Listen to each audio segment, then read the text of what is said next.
Fox Sports. We are the Fourth. We are San Diego.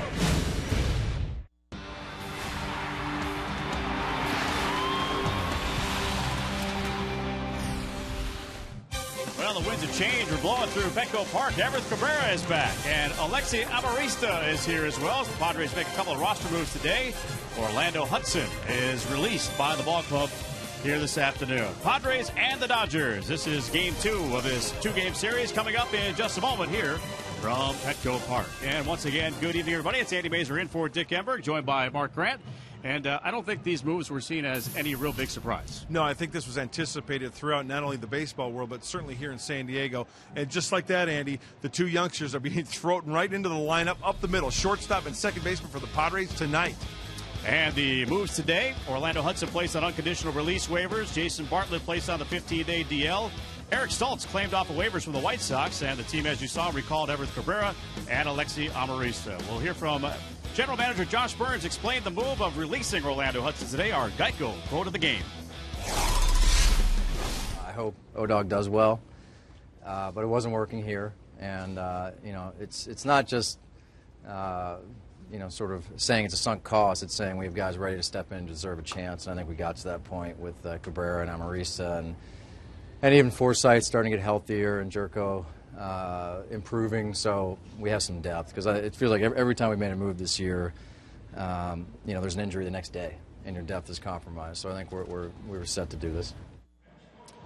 And it's good to know that they do have some depth, and we'll hear more from General Manager Josh Burns a little bit later on in our ball game. He'll join us in the third, but again, it's nice to have that depth. Absolutely, and this is a performance-based move. You got to have performance in this league, or you don't stick around. And this team, quite frankly, needs a spark. And the quote from Josh Burns also, we need to get better. Hopefully it turns tonight. Absolutely. We'll look forward to a ball game here coming up in just a few moments as the San Diego Padres are chasing a sweep. That's right. They could get their first 3-game winning streak of the season.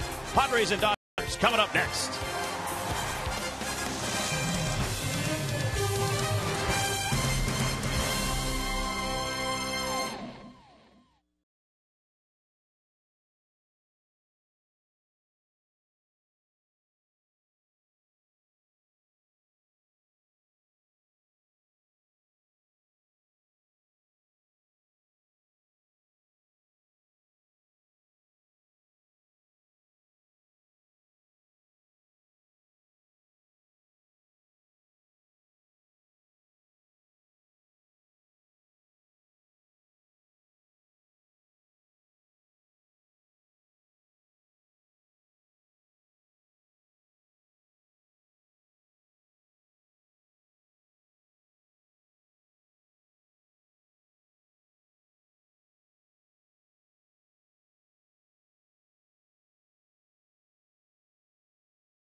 Baseball, brought to you by AT&T, the largest 4G network. AT&T, rethink possible. By Petco, where the healthy pets go. And by Infinity, luxury cars that deliver inspired performance. And back here at Petco Park, as the Padres will look for the sweep of the Los Angeles Dodgers and try for their first 3-game winning streak of the season. They would try to send the Dodgers to their first 3-game losing streak, as Don Mattingly looking out on the field to play here, and he'll send out this lineup here against Edinson Volquez. A little different than yesterday. D. Gordon back in there at shortstop leading off. Mark Ellis will bat second at second base. Bobby Abreu in left field will bat third. It's Andre Ethier, the cleanup hitter, in right field. Adam Kennedy will bat fifth at third base. James Loney, the number 6 hitter, at first base. A.J. Ellis, the catcher, hits seventh. Tony Gwynn Jr., he'll be in center field and batting eighth. And Aaron Harang will be on the mound, and he will bat in the number 9 spot for the Los Angeles Dodgers. And Edinson Volquez going to the mound here.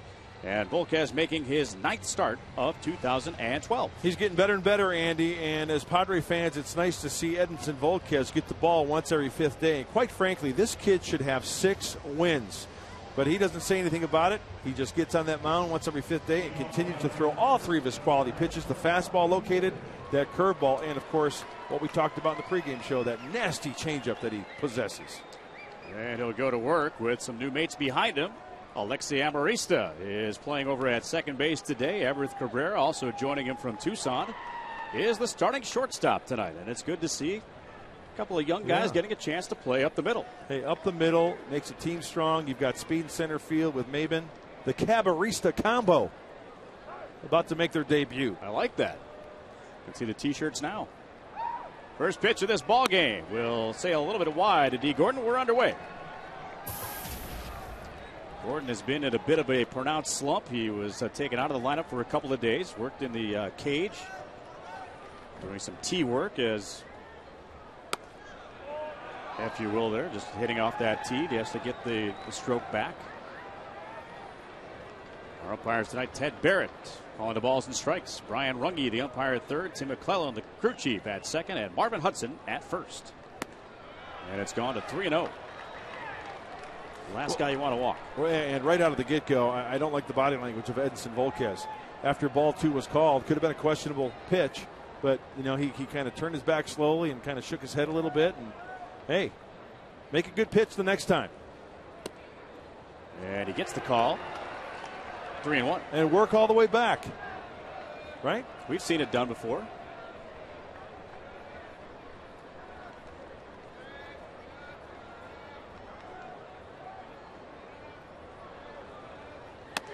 And he lost it. Check out the defense here behind Edinson Volquez. Mentioned a couple of those players, but let's set the complete defense for you. James Darnell, after that great catch, will be in left field again today. Cameron Maben in center, Venable in right. Headley on the left side. Amarista and Alonso on the right. And Edinson Volquez will throw to John Baker tonight. Looking out, it's a little cloudy, but it's comfortable. 61 degrees and partly cloudy here in downtown San Diego. Mini 2-game series coming to an end here tonight before interleague play will begin tomorrow against the Angels. The first thing is first. Volquez gets ahead. Nice gap in left center right there. As you take a look at Cameron Maben playing on the second baseman side of second base, they're banking if he hits the ball in the air, he goes the opposite way.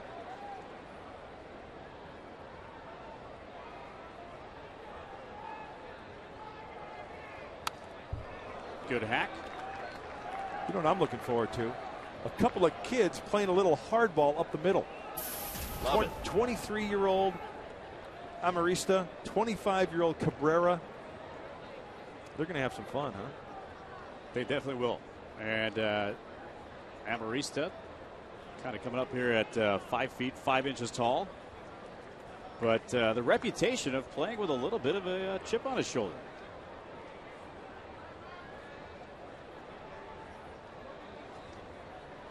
Gordon not moving, and a swing and a miss. And Ellis is out number 1.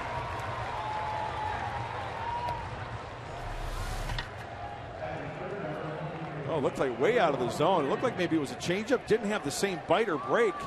Kind of tough to tell out of the hand.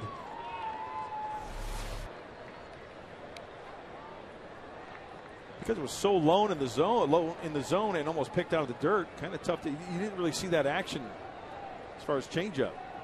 Well, that right there is exactly where the Padres want to see Matt Kemp. They don't want to see him hurt, but they don't want to see him in this game, because he has been a one-man wrecking crew against the Padres this season. Getting over 500, but of course out with a hamstring injury. Here's Bobby Abreu with Gordon at first base, and a called strike. Seems like it's a lot of fastballs here today. Well, he wants to establish that fastball early. Remember, they want him to come out and throw it right at 95. Don't work up to it. Come right out of the gate. D. Gordon always a threat to move. He, in fact, has 5 stolen bases in the 7 starts he's made against the Padres this year. And that one's into right center. Maben reaching but can't make the play. It's going to roll all the way to the wall. Gordon is going to be rounding third and heading toward the plate. He will score. The relay throw to third base gets away, but not far enough for Abreu to think about heading toward the plate. But the Dodgers get on the board first and lead 1-0. Bobby Abreu with a triple. And he beat the shift, Andy. This pitch here, a two-seamer away, it looked like. Abreu takes that ball that's pitched away and beats the shift to right center field. Cameron maybe doing his best to cut it off. Cannot come up with it, and everybody is off and running. Gordon stumbles a little bit. Look out! Regains his composure and scores the first run for the Dodgers. So Bobby Abreu has driven in 5 runs since he was picked up off the waiver wire from the crosstown, if you will, the Los Angeles Angels of Anaheim. So he has made an instant impact here with this offense of the Dodgers, looking for a replacement for Matt Kemp for the time being. So ETHIER backed off the plate by Volquez. Trying to pick up the slack at 8 home runs and 34 runs batted in. And just like that, John Baker out to have a chat with Volquez. He mentioned that earlier in our interview yesterday. He's going to pick the right time to go out and talk. You know, after the triple, now falling behind 1-0, it's time to go out there and kind of settle down, Volquez, and get things right.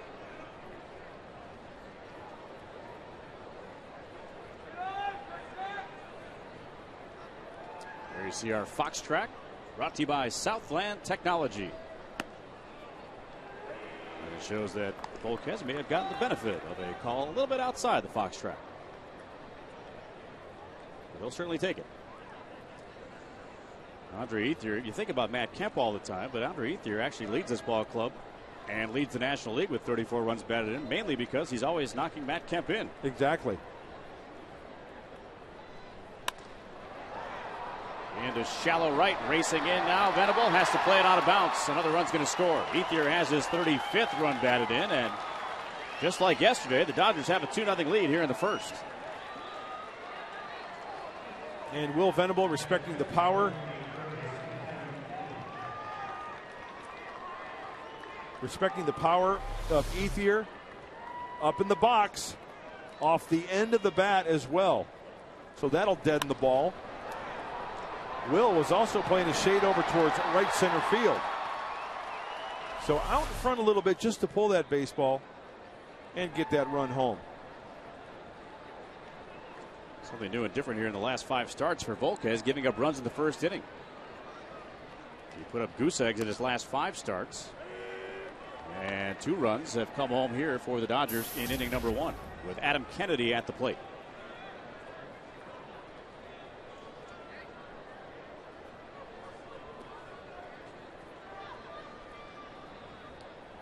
There you see the runner at first base, Andre Ethier, and how the infield is playing him.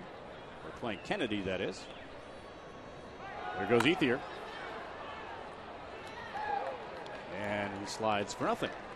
Gets the pants dirty. Now we'll at least know that he played. And take a little bit out of him. Very true. I'm talking to a few of the Dodger folks. I mean, with the absence of Matt Kemp, obviously you got to find some offense somewhere. Mm-hmm. Collectively, the Dodgers have to regroup and work in bunches. Mm-hmm. And Ethier is the one that comes top of mind. He's a great player right there, Matt Kemp. And a lot of folks wondered if he'd ever figure it out. And he certainly figured it out last year and continued this year. way out in front. And there's that devastating change we talked about. And that's the second out. Have confidence in that pitch, throw it any time. And even though he missed a location, he wanted that one down and away. It's the velocity that's taken off of that pitch that fooled Adam Kennedy. Tom Mattingly used to be able to hit that changeup pretty far, didn't he? Yes, he could. He could hit any pitch a long way. So here's Loney.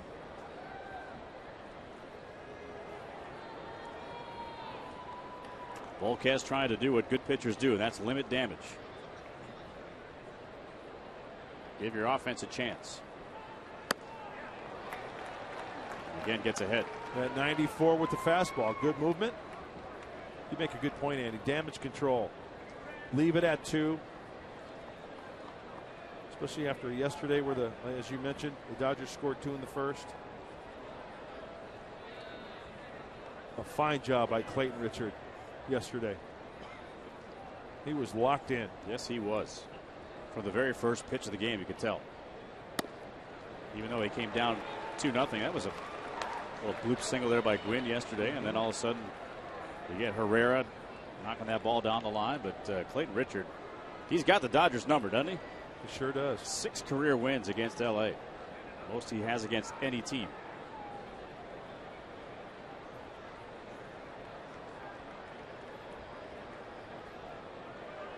Got him. So he strikes out the side on the changeup there, but in between a couple of runs scored, and the Dodgers get off to a 2-0 lead. Coming up is the bottom of the first. Venable will lead it off.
Padres will come to bat here. She had one of those juice box drinks. I love those. Oh, they're awesome. Oh, those are great as a kid.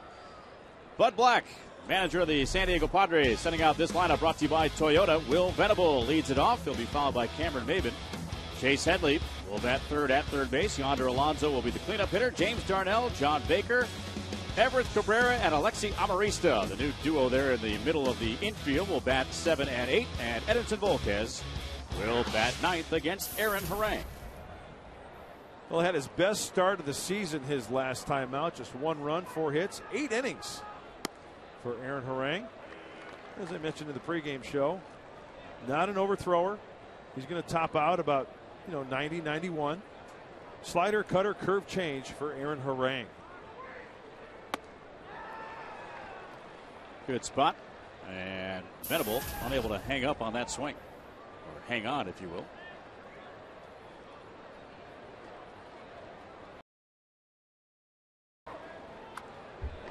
Jam shot again. Kind of foul to the screen. Last time, remember Harang struck out 9 in a row against the Padres? It was like the stealth fastball. I mean, they were swinging and missing. He's got to have a little deception with that short arm delivery of his.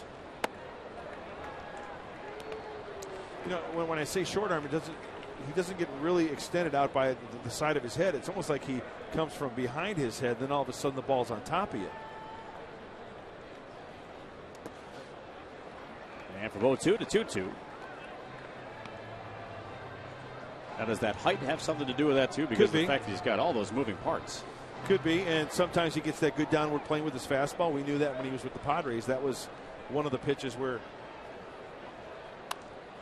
he had to really master to be in control, to dot that fastball down and away to the righties, down and away to the lefties.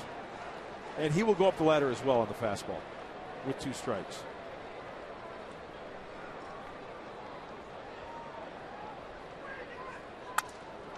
Broken bat, slow roll to second. And Ellis will throw out Venable. Well, you're mentioning that 9 strikeout performance. Time for our Squaw Casino Daycation highlight of the game, and we'll go back to that ball game where Harang set the franchise record with 9 consecutive strikeouts against the Padres way back on April 13th. Fastball, fastball, curveball, fastball.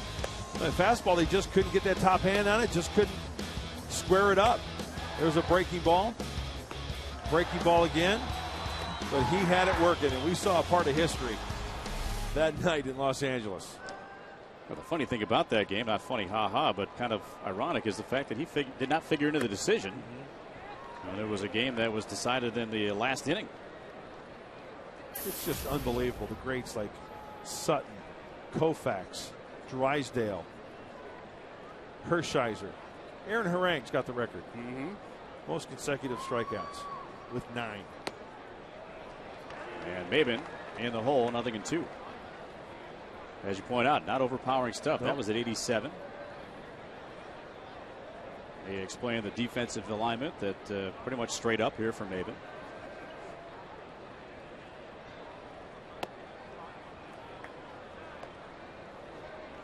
Came back with a slider that time. He might heat up a little bit with the velocity. But 88 right out of the gate.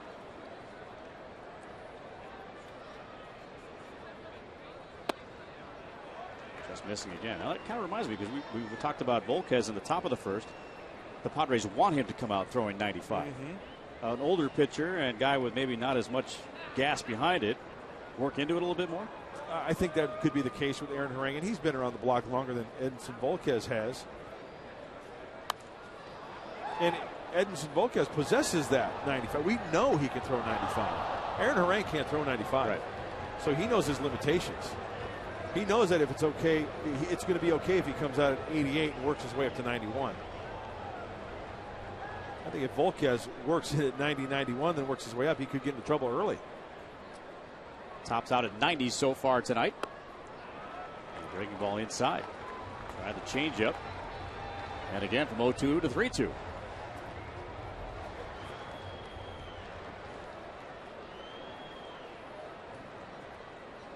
There's Chase Headley on deck. 3 RBIs yesterday. Maben gets into one. Into right center. Gwynn chasing and getting under it to make the catch. He covers a ton of ground out there in center field, and Tony Gwynn calls it in for out number 2. Let's check out the defense. You saw Tony Gwynn there in center for the Dodgers. It's Abreu in left and Ethier in right. On the infield, it's Kennedy and Gordon on the left side. Ellis and Loney on the right. And tonight's battery, Aaron Harang and A.J. Ellis. Mentioned it was a little overcast here at the ballpark, but very, very comfortable and great environment for Major League Baseball here at Petco Park as you see the defending Cy Young Award winner, Clayton Kershaw. Shame to have to miss him in this series, huh? Yeah. He was my pick to throw the next no-hitter.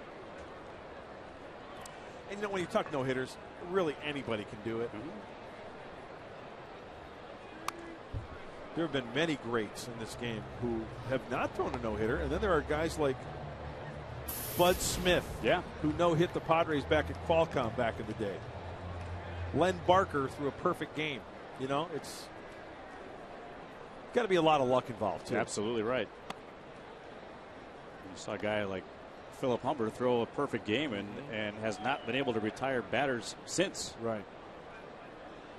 Tricky game. Headley gets a piece and fouls it back.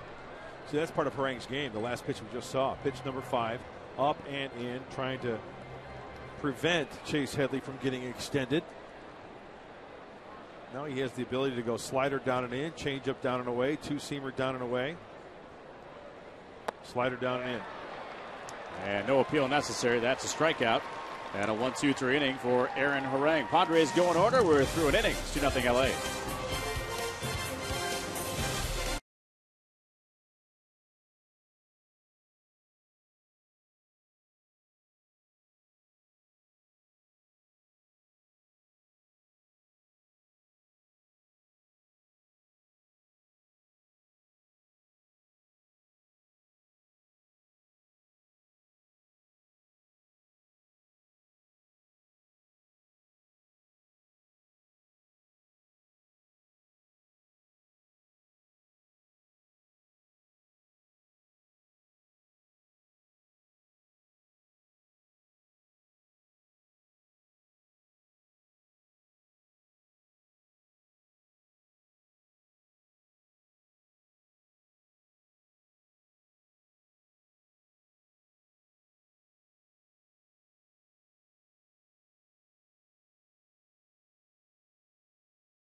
We see Dave Winfield, the Executive Vice President, Senior Advisor here for the San Diego Padres.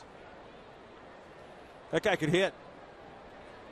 Number 31. Oh, yeah. Hall of Famer. That's up there on the batter's eye as well. Retired. Talk about a presence at the plate. Huh. Big guy. Oof. Intimidating. So here's A.J. Ellis to lead off. Tucks out of the way there. Of the curve. And it's ball 1.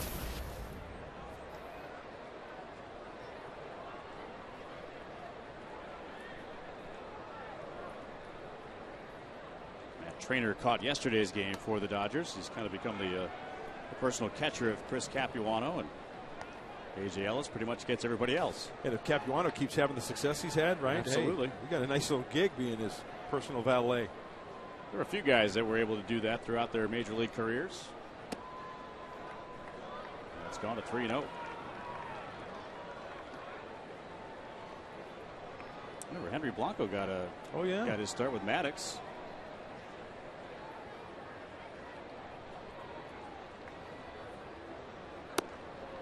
Gets a strike.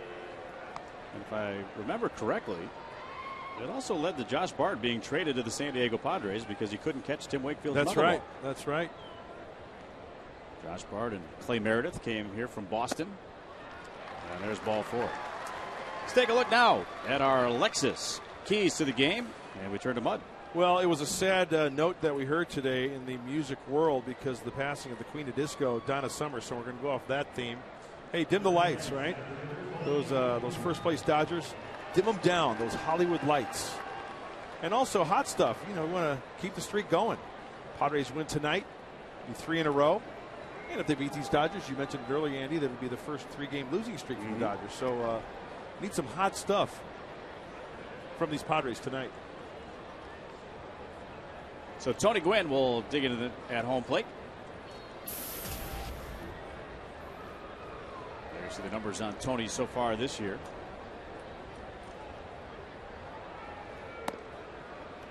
Volquez missing.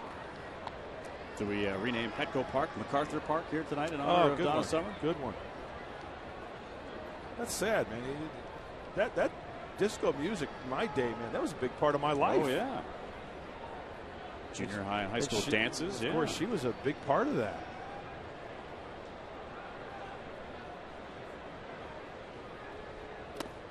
Good block there by Baker. Well, it might take a few pitches for Volquez to get locked in. Right now, he's bouncing the breaking ball. Doesn't, and just like that, Darren Balsley out of the dugout to have a chat. Maybe he's noticed something in his delivery there with Cabrera.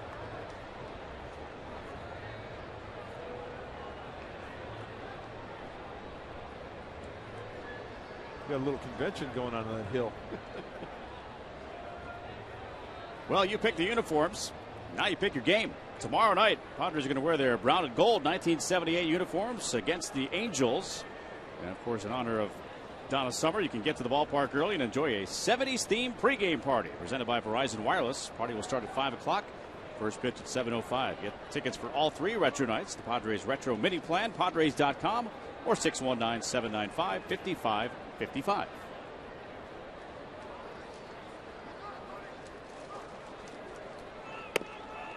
There you go. Gets the strike. That's the way to bounce back. Mention it all the time. The best compliment you give your teammates, your coach, your catcher, the next pitch after a meeting. Yeah. Strike.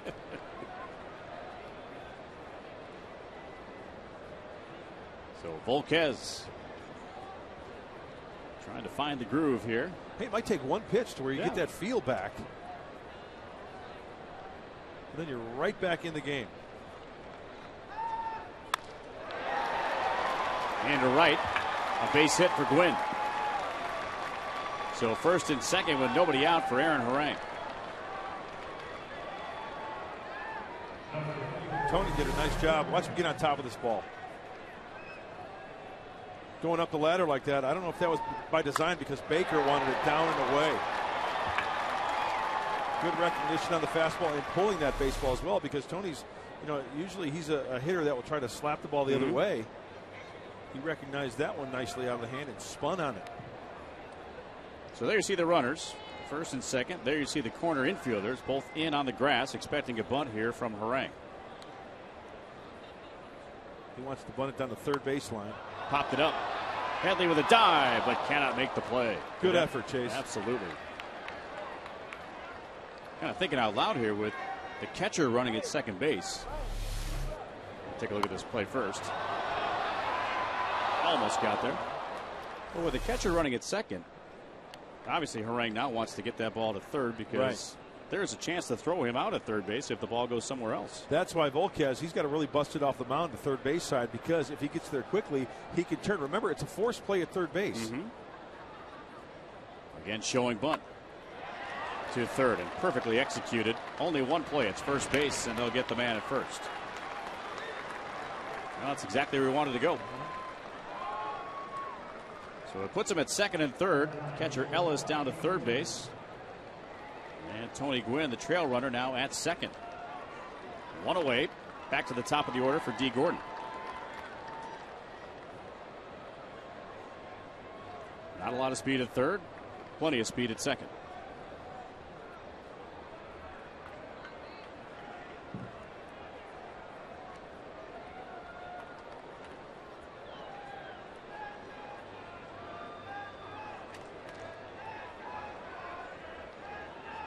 Gordon drew a walk his first time, eventually scored the first run on the Abreu triple back in the first. We're in the second inning. And again, Volquez is falling behind. You always have to be aware of the squeeze. Any situation. We've seen it a number of times. Just when you don't expect it, teams will put it on. Saw Tim Stauffer do it the other day. Exactly.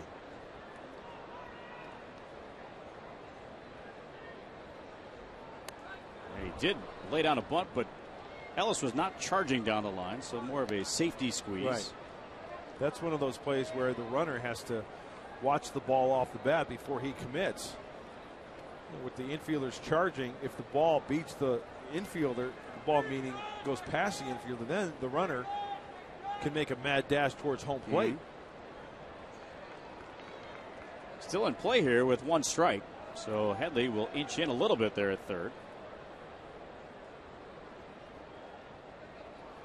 And no indication of bunt there, and a pitch outside.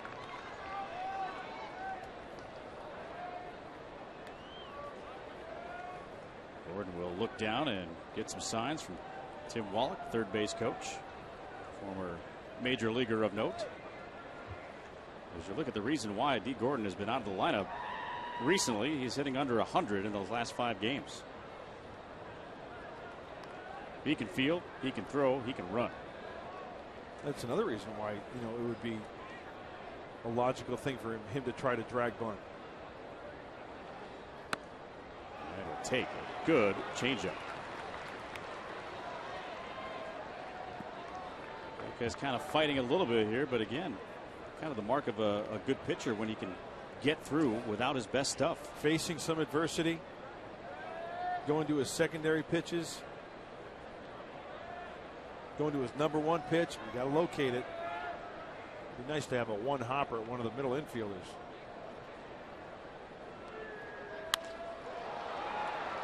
Fly ball to shallow center. May have been getting under it. He's got it. Runner heading toward the plate, and the throw was actually towards second base. And Ellis will slide in safely with the 3rd run of the game.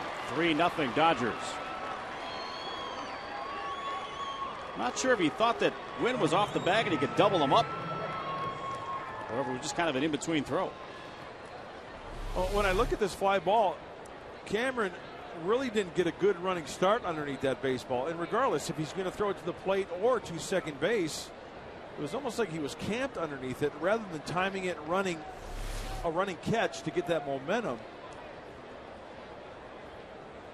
I'm thinking right along with you, Andy, that he was thinking about going to second base, hoping that Tony was going to commit to 3rd. And you'd think with the speed of Gwynn that he would anticipate the throw home.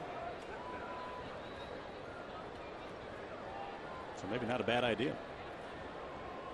But a run is in. So now with 2 away, it's Mark Ellis. And he'll pop that one up foul. Into the seats. And even though A.J. Ellis doesn't have blazing speed, I don't know if he would have gotten him or not. That would have taken a Dave Parker arm, a cannon out there, and an accurate throw to boot. Ellis getting some words of wisdom there in the dugout. David's still kind of thinking about that play a little bit.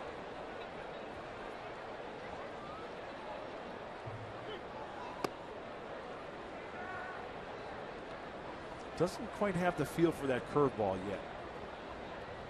Because when it's on, he'll throw it for a strike, and it'll be at the knees, and it'll be a nasty pitch. So the numbers on Ellis and scoring position situations, getting just over 100, but does have 7 runs batted in. Bounce back up the middle. It'll be fielded by Amarista. He'll throw back behind Gwynn, and now they have him in a rundown. The throw comes home, and Alonso will now cover the plate. And Amarista will finally tag out Tony Gwynn. Not what you would consider a textbook relay or rundown on a 5-4, 2-5, 3-4 put out. 1 run is in. 3-0 Dodgers to the bottom of the 2nd.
I'll guarantee it. 3-0 Dodgers. As Venable will lead off. Excuse me, Alonso will lead off.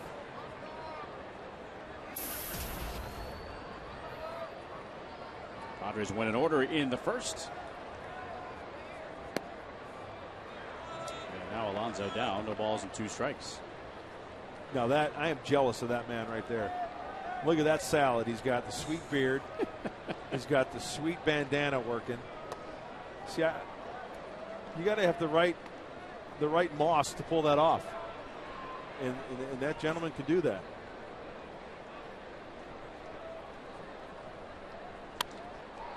Got jammed and lifts it out to short left. Speedy Gordon will get under that and make the catch for out number 1. Let's head down to the field level and check in with Layla Rahimi. Thanks, Andy. Earlier today, the Padres were supporting the Boys and Girls Clubs of America with a big donation. In fact, Clayton Richard and Joe Thatcher are part of the party to give the Boys and Girls Clubs of Greater San Diego a $5,000 donation. And Clayton Richard and Joe Thatcher both very active with their Boys and Girls Clubs back home in their home state of Indiana. Guys, back to you. All right, Layla, thank you. It's always good to see those guys getting involved in something. Absolutely. And giving back to this community. Yeah, they play a kids game. They get a lot of money, but boy, these guys donate a lot of time. Hey, think back when you were a kid and some of the events you went to and you saw a big leaguer show up and just talk. Oh, man. What an impression that was, huh? Absolutely. Talking a little hitting there in the dugout with Phil Plantier and Will Venable. It's James Darnell, who made a fantastic catch in yesterday's ball game and saved the day, really. Getting another start here. Hey, no pun intended. He's made great strides, huh? In left field. Absolutely. Drafted as a third baseman. Oh, cuteness. Check out this fine work against Andre Ethier in the 9th inning. Long run. Laying out. And Harang reaches up and makes that play. And quickly, 2 retired for the Padres here in the 2nd. Major cuteness right there. In fact, you know what? I'm going to give that kid a star. He deserves. Yeah. That's awesome. Oh, Little Mermaid? No way. That's awesome. You're jealous, aren't you? Yeah. So there's John Baker doing the catching here tonight. Only had the game yesterday. Baker had a great game in that final game in Washington. 3-hit day with 3 runs batted in against Steven Strasburg. You know, Aaron Harang, Andy, is one of those pitchers, too. He finds that groove, hits his spots. He can be very effective. We saw that last year as a Padre. Sliders down and in. Fastballs in. And for a team that lost 91 games last year, Aaron Harang was 14-7 and a career best 3.64 on his ERA for the Padres last year.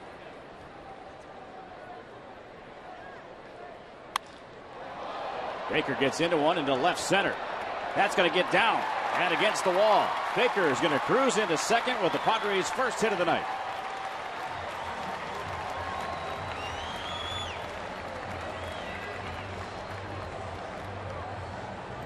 Well, you hear Mark Sweeney talking about using the whole field. First of all, he gets a pitch that's elevated. That's in between the belt and the Padres on his chest. And he doesn't get froggy up there trying to pull the ball because it's a big old fat pitch. He hits it well where it was pitched. It was up, it was outer third, just wearing out left center field for the double. Third one for John Baker. So here's Everth Cabrera. Good to see him in the clubhouse today. Likeable young guy. Really burst down the scene back in 2009 as a Rule 5 pick. And then ran into some trouble. I mean, the league made adjustments against him, and Everett is still learning how to make those adjustments against the league. And his manager in Tucson, the AAA club, Terry Kennedy, said he put together good at-bats, hitting the ball hard. And his hands are a little higher in his at-bat stance.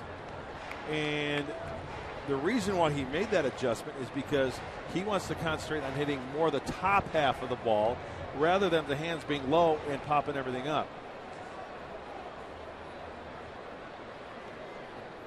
So the hands a little higher.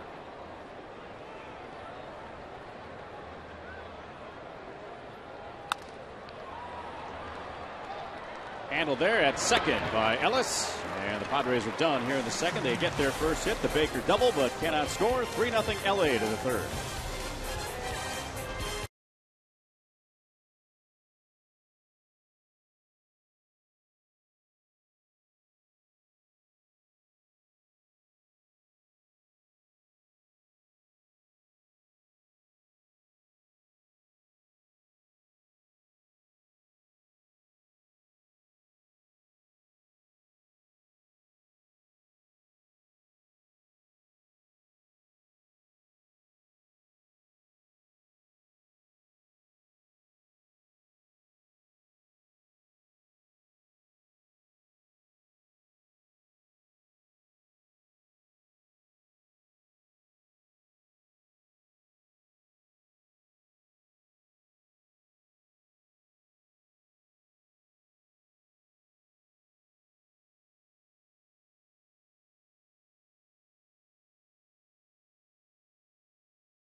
The Miller time later in tonight's ballgame, brought to you by Miller Lite.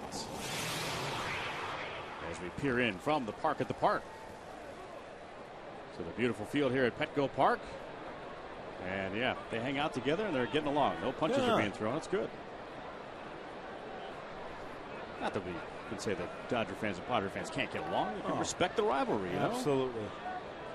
Just talk some ball. Have some fun. Talk some ball. You're at a ball game. Cheer for your team, but be respectful of the other. So Abreu drove in the first run. We'll see his former team coming in with a 3-game series starting tomorrow, the LA Angels of Anaheim.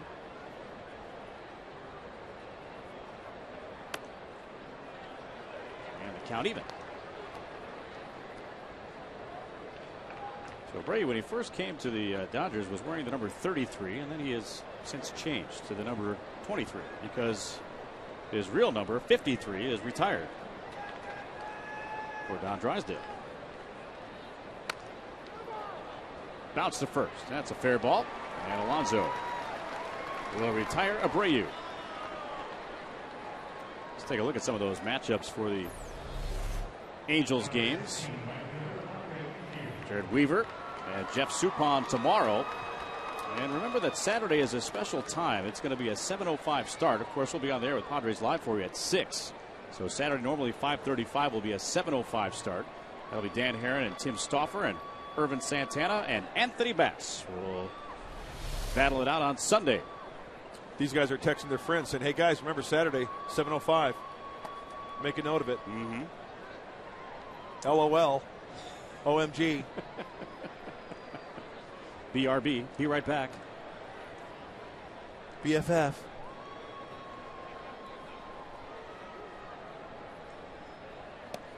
Way out in front. GTG. GTG. Gotta go. Nice. Hey, Volquez has got to be a little bit more economical. 19 pitches in the first inning, 19 in the second inning. Next toss will be number 44. And it's low. Touching 95 on the gun.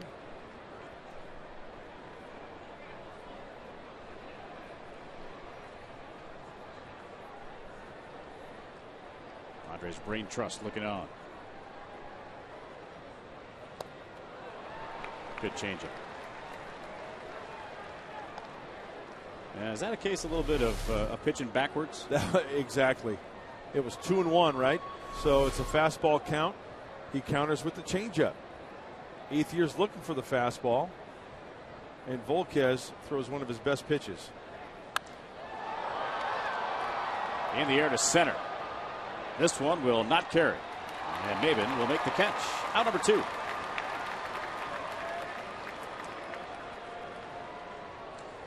Meet the Fox Sports San Diego girls, Brittany and Krista. Update your status and follow them online as they keep you posted on what's happening in San Diego sports. It's easy, folks. Like them on Facebook, follow them on Twitter. All access is just a click away. There you go. Sweet lid. See that? Yeah.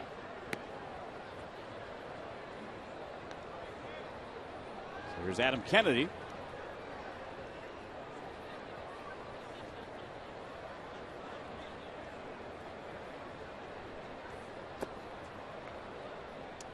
Because it does not look like he's in any kind of a groove.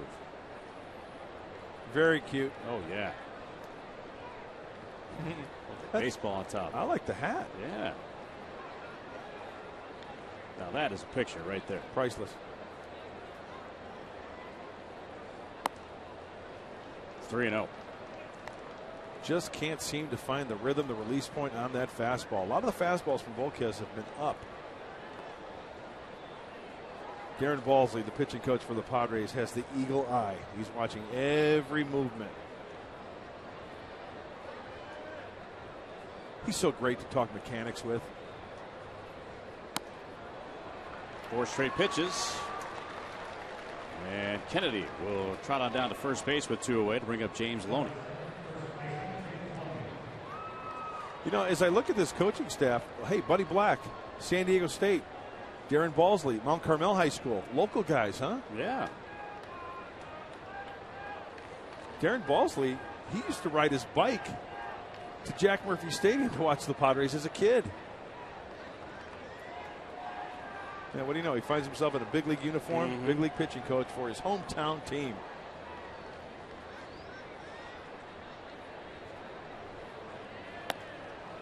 Up again. Baker will trot out. Sometimes it's just so tough when you're out there on the hill. You're trying to make good pitches, and for the life of you, you just cannot execute. It doesn't matter what happened in the bullpen before the game. You may have been throwing everything for a strike in the bullpen. And Andy, also, the opposite happens. You're in the bullpen, and you're like, oh, my gosh, how am I going to get anybody out tonight? Next thing you know, you're throwing 8 innings of shutout ball.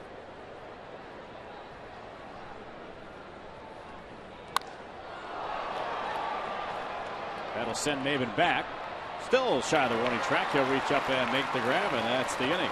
Josh Burns, the GM of the San Diego Padres, will join us next. 3-0 Dodgers in the 3rd.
wouldn't you know it, Alexi Amarista is leading off.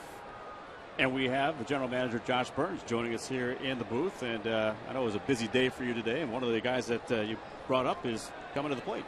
Yeah, it was a busy day. You know, you spend a few weeks really sort of setting the stage for moves this big. And today was the day we did it.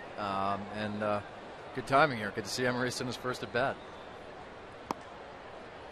Josh, it's always tough in this game of baseball. We all know that it's a performance business, but roster's only 25 spots. Somebody has to go, and you've got a long relationship with Orlando Hudson. It had to be a tough day for you. Very tough. He handled it like a pro. He knows how I feel about him. It just wasn't working here. And, you know, I do think we got to get offense. Obviously, we know defense and base running and those things in the middle of the field. We also need better offense, and we weren't getting it. And, you know, as a team, we struggle with you know, basic thing, batting average, too many strikeouts, and Amarista's more of a history of high batting average, low strikeouts. So hopefully he can provide a spark. He's got a kind of a violent swing. Yeah, he swings hard. He's not afraid to swing that shillelagh. Yeah. We all. I mean, it's, you know, we've seen smaller guys, Jimmy Rollins and Dustin Pedroia, who aren't afraid to take a pretty good pass, and he's kind of like that. Hopefully he can do some of the things they can do. Speeding down the line, but the deflection rolls right to Ellis, and a 1-4-3 put out for out number one. Now, I saw that graphic come up and listed him at 5'8". Now, if he's 5'8", I'm 6'2". But, you know, hey, the guy plays with it, and the reputation is that he does play with a little bit of a chip on his shoulder. Yeah. Well, you know, everyone lies about their age. Maybe he lies about his height, but you know, I mean, we know the nature of the game, and as we talked about, for a smaller guy, he actually has a little bit of pop, but you know, can use his legs and can play defense. So, anyway, we all know smaller guys have done it, so we'll see how he does. And with the abundance of pitching that you had to give a pitcher, Ernesto Frieri, in order to get a player, but you also got in return Don Roach, a good-looking pitcher that you saw in Double-A. Yeah. I might actually go up. He's still in Elsinore. I might go up the road, see him tomorrow night. But he's got a great sinker, 90-94 strike thrower. So we're excited to have him. And you know, Frieri did great for us, and our bullpen has been a strength. But we felt like we're getting two guys back that could help us. So Roach was an A-ball pitcher when you saw him, right? Okay. Right. Volquez at the plate here, and also with Amarista was Everett Cabrera coming back up, and Eric Stoltz, a lefty with some major league experience that you claimed off of waivers from the White Sox. So it's three different guys coming up. Yeah, I mean, Cabrera we're all familiar with here. He was playing really well in AAA, and you know, we're excited to give him a chance. You know, he's played all over the field. Shortstop is still going to be his primary position, and we'll see what he can do up here. Hopefully he gets back to the 09 form. And Volquez called out on strikes. Out number two here in the third, visiting with GM Josh Burns. Josh, what type of reports were you getting back from Tucson regarding Everett Cabrera and his maturing as a ball player? Yeah, I mean, Terry Kennedy said it's the best he's seen him play. Swinging the bat well, hitting the ball hard, controlling his swing. You know, it's funny. Players like that, even last year, TK and I would say that, you know, Cabrera probably takes too many pitches. You're in the role, setting the table, getting on base, and you end up in bad counts. So I think he's started to refine his approach as a hitter, and he's gotten good results. My buddy was talking about before the game that the game has slowed down a little bit for him. And, you know, coming up from as a Rule 5 guy in 09, he kind of burst on the scene, but then the league made some adjustments. Yeah, I mean, the Rule 5, it can go any which way, and he had, you know, a great 09. You know, by all accounts, I wasn't here, but 2010 maybe bulked up, felt like he needed to hit for some more power, lost a little bit of his speed and agility. Last year, we felt like we wanted to send him to the minors, get him back and playing every day. He was too young to be a utility guy. Got hurt. Came to spring this year, and Andy Perino beat him out. But to be fair, he played well and earned this opportunity. This guy's going to bring some energy too. Two youngsters up the middle. Yeah, they can run, and you know, already Maurice, a nice defensive play. That was a nice play, thrown behind the runner there, heads up play. Reminded me of Robbie Alomar back when he was a youngster. That did. He kind of patented that play. Yeah. He wouldn't have needed the rundown. He would have just. But he got an assistant to put out in the same play. That's good. And Venable down on strikes. Josh, can you hang out for another half inning? Absolutely. All right, sounds good. GM Josh Burns will stick around with us here. We'll head to the top of the fourth. 3-0 LA.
Joined once again by General Manager Josh Burns here in the booth after a busy day for you today. And let's talk a little bit more about Eric Stoltz. I know you got him on waivers from the White Sox. He's pitched in the big leagues before, but what did you see about him that you liked? Yeah, he's actually a former Dodger, Rocky, so some familiarity here. He's been in Japan and back, and our starters are really beat up. We were looking at it today. I mean, we've got 7, 8 guys who have missed time or are currently on the DL, and Jeff Supon's done a great job, stepped in. Eric Stoltz, if needed, could do that. For now, he gives us a little more length in the bullpen. But I'll tell you, it's the middle of May, and we're worried about another injury or two, just because it's to have 7, 8 guys who've been down is a lot at this time of year. And I'll tell you what, Josh, and I know you know this, but you look at the schedule. I mean, the next off day isn't until the 31st of May. Yeah. And a tough road trip coming up to 3 cities. Yeah, I mean it's been we've had that too. I think we've had fewer off days than most, and I was talking to good friend John Daniels, GM of the Rangers, and aside from their record, he said we've used 25 players this year. 25 players, and it's we're in the 3rd week of May. Amazing. Yeah, Volquez gets a strike there. I mean, the old cliche is you need 30 or so guys to win yourself a championship, but I'll bet you never thought you'd have to dig 35, down to the minors to bring guys up at such a rapid pace this year. Yeah, I mean, I was talking to Dr. Henneke today, and even at the end of March, we were pretty healthy. Yeah. And it's been a lot of injuries, and they've come at once, and we're starting to get guys moving back in the right direction. Carlos Quentin, Logan Forsythe, Casey Kelly's back in the throwing program. Joe Whelan's feeling better. He'll throw tomorrow. But we need those guys. Yeah. How far away would you say Carlos Quentin is? Or is it tough to say? It is tough to say. He got a cortisone injection. He feels better. I think he's getting very antsy. I would like to say at some point on this road trip, obviously he needs to go out and play a few more games on a rehab basis, but we're hoping it soon.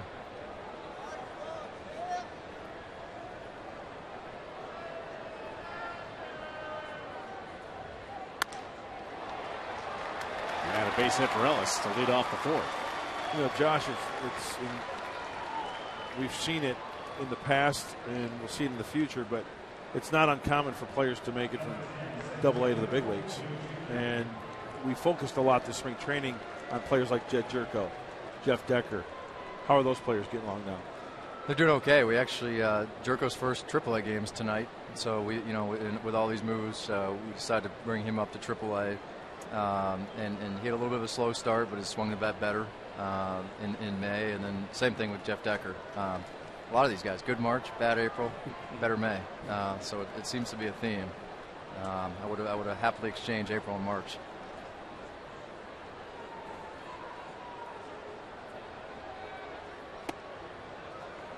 Volquez falling behind here. We talk about the injuries. The other move that was made today was Jason Bartlett going on the disabled list, and he just hasn't looked like he's been healthy much there. I know he's been fighting through that knee situation, and it was just probably time to give him a rest, right?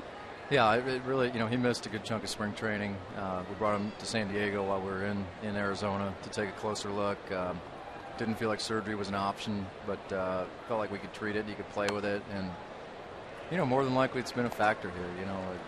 I don't think he's stolen a base yet this year, and defensively not moving like he normally does. So hopefully this time will help. And again, I think the state of things where they are, he knows that going on the DL now. If these guys play better, we're going to let them try to win a job. So this is a legitimate shot for these guys to play well and stick. Absolutely. Let's see him in action here. They smartly don't make that extra throw to first. With GWYNN speeding down the base pass, but Amarista to Cabrera, we can probably get used to saying that. I hope so. It was a good turn right there by Amarista. How would you grade his arm, Josh? Probably a little below average. He's played some short. He's actually played all over the field. Second base has certainly been his primary position. I think with any player, you're always trying to find shortstops. In my history, I've been part of drafting guys like Clint Barnes and Jed Lowry, and at the time, no one thought they were shortstops. And I think you always want to see if that's possible. So we have played him at short, as did the Angels, but the evaluation of the arms probably not ideal. Versatility comes into play too for Amarista. He can play 6 different positions. Yeah, and I think that only helps in the National League roster. It only helps with our type of club. hopefully guys like Jerko and Forsythe and Spangenberg and those types are coming up, so we can be our best club on the field and best offensive club. I'll be quite honest with you guys. When I was in the clubhouse before the game, I saw this kid in a Padre jersey and pants walking towards me from the equipment room. I thought he was a bat boy. You know, I thought he was going to put towels out on the bench or something. You know, it's funny. Like, I mean, it's first impression. I remember seeing, you know, I mean, I saw him in college, but like David Eckstein in A-ball, and kind of, you know, on the field with other guys, he just doesn't look the part until it's time to play. And a lot of our scouts, we've scouted him heavily. You know, it's noted. He's smaller for what we see on a big league field, but he can play, and we're anxious to see him do it up here.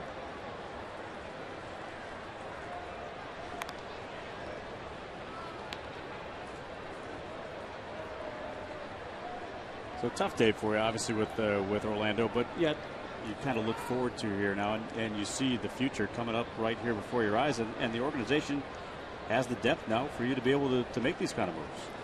Yeah, I mean, we having Amarista helped us make this decision. Forsythe getting back, Jerko acclimating in a second, because, you know, I think we always try to have as much depth as we can, but this year it just seems like, you know, if we make a move and expose ourselves, you know, before we know, we don't have enough depth. So I think we're probably overly careful at this point.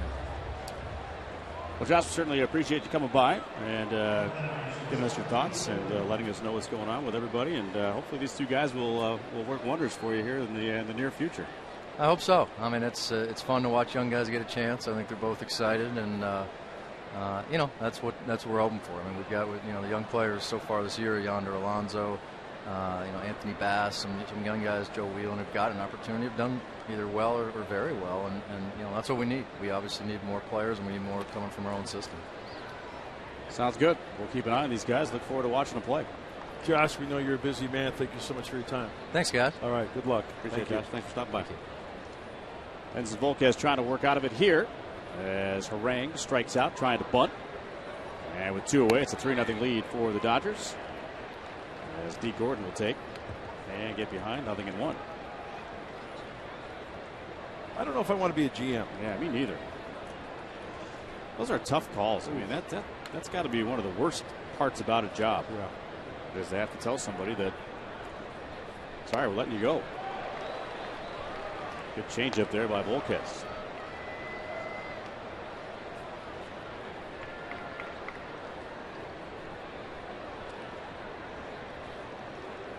But tough decisions have to be made on a big league roster from time to time. Only 25 spots, right? Absolutely right. Got out in front. Did Gordon. As you mentioned, and as Buddy Black always talks to us about, it's a performance-based game, and if a player's not performing, you have to look at making a change.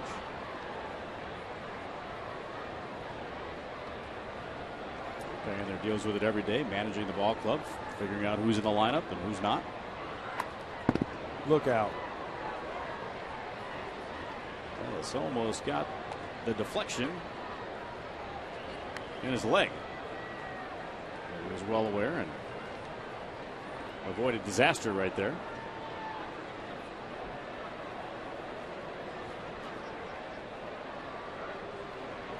Lob throw to first. But you mentioned it to me when we were in the clubhouse today about Amarista. Just kind of a little bit of a swagger for yes, he does. A young guy. And I agreed with you completely. Pitch inside and in the dirt. Gwynn was on the move, and he'll take second base. And it was called a swing and strike, so it is inconsequential. As the home plate umpire, Ted Barrett, will ring up Gordon as Baker applies the tag. So the Dodgers do not score. We go to the bottom of the fourth.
And Cameron Maben will be the first man to face Aaron Harang.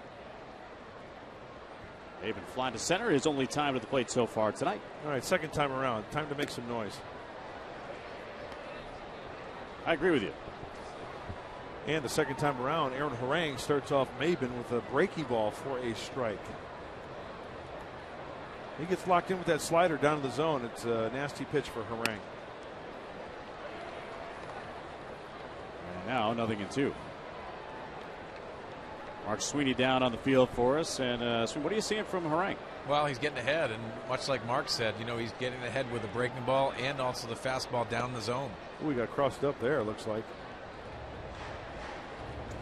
You know, when you see a tall pitcher out there like that, you can't help it. Padre fans will think about Chris Young and just the way that ball just kind of rides up, and it doesn't look like it's got a lot on it. But Sweeney, that's a tough pitch to handle, isn't it? It is, Andy. It's just a different angle, and coming from that angle that Harang has, you know, it just feels uncomfortable, especially when you go back to his last start up in LA against San Diego. He pitched up in the zone. He understands how to pitch on the corners, but obviously he knows how to pitch up in the zone as well with that fastball.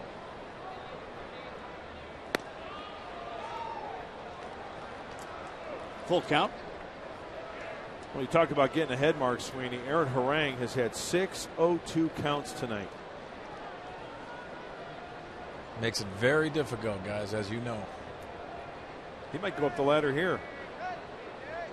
Oh, slider.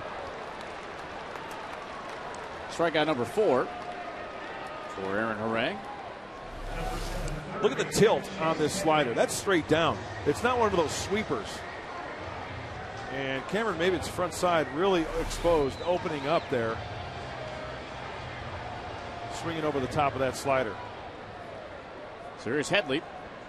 First strikeout victim tonight. Another slider. Looks like he's got good rotation on that pitch, too. Hard to recognize. In the air to right. And a catch made there by ETHIER. 2 away.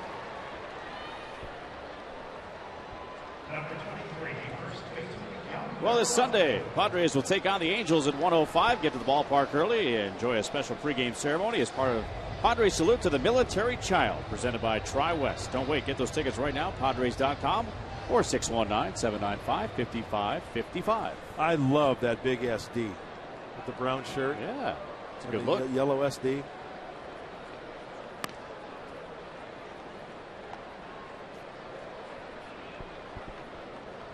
Here's Alonso for the second time. Only one hit against Harang. That was a 2-out double by John Baker in the second.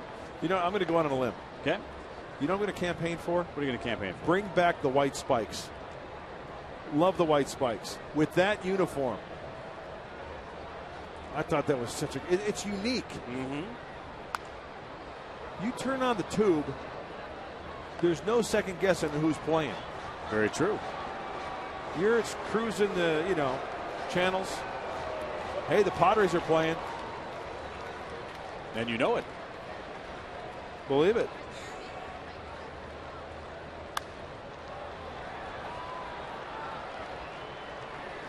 And Gordon will take care of Alonso. Second time he's done that in order to go to the Padres in the fourth. 3-0 LA.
Baseball brought to you by Sycuan Casino. Get away for the day at the all-new Sycuan Casino, San Diego's destination for casino gaming and excitement.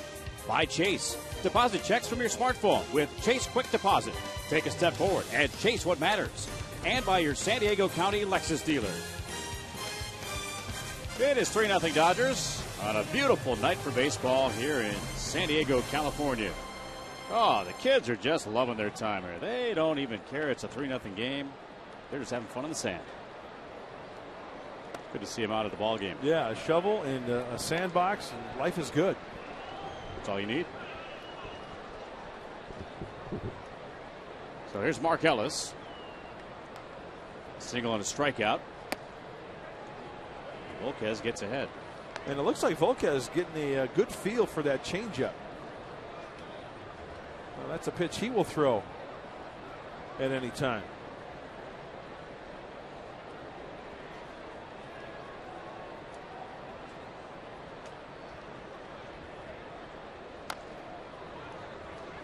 Curveball just fouled off.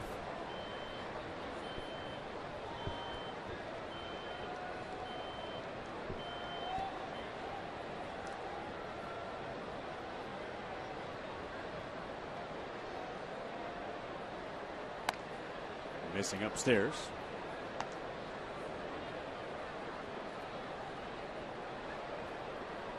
Pitch count starting to really get up there. We're only in the 5th inning, and that was number 74. Fastball away.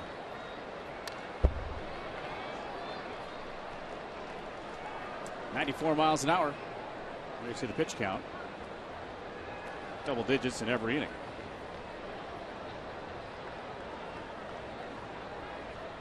What is it? The average is about 13, which is about.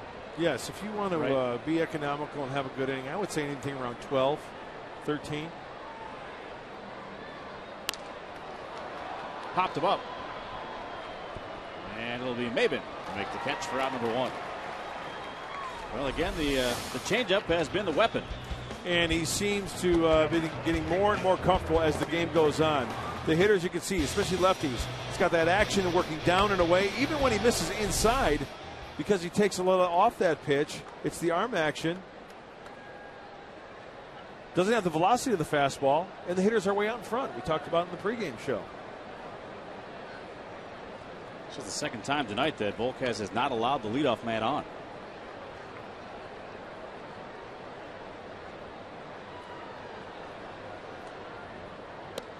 Well, Mark Sweeney from the left side when he faced right-handed pitchers. Mark, the changeup and the split finger, probably the toughest pitches. Yeah, I'd say definitely the changeup for me, especially because of the arm speed. And if somebody lets off on that arm speed, and it looked like Volke does that occasionally, you take that pitch because you see a different arm speed with that. Yeah, that's a good point. He'll also drop the elbow and kind of work underneath it a little bit. And good hitters like Mark Sweeney will pick up on that. And I'll tell you what there, Haas, you still got that swing working, my friend. I'm serious. Man, you're too nice. No, you got a pretty swing. I was more impressed with the pipes. Still got those big guns, the arms. You're Guys, in good shape. You got to remember, I'm in this position right now because I played my way out of it. That's what happened. That shirt was actually a double XL, and he was still filling it out, working the pipes. I asked Brian Perlman to make sure he gets another shirt for me. Oh, you'll get a bill for it. Oh, yes.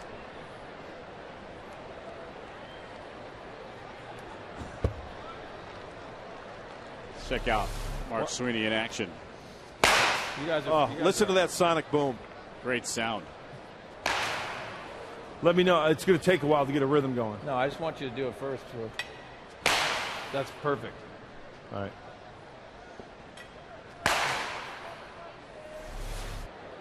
It's good sound, isn't it? Oh, yeah.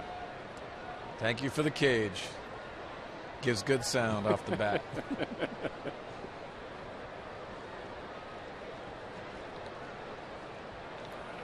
Volquez will step off.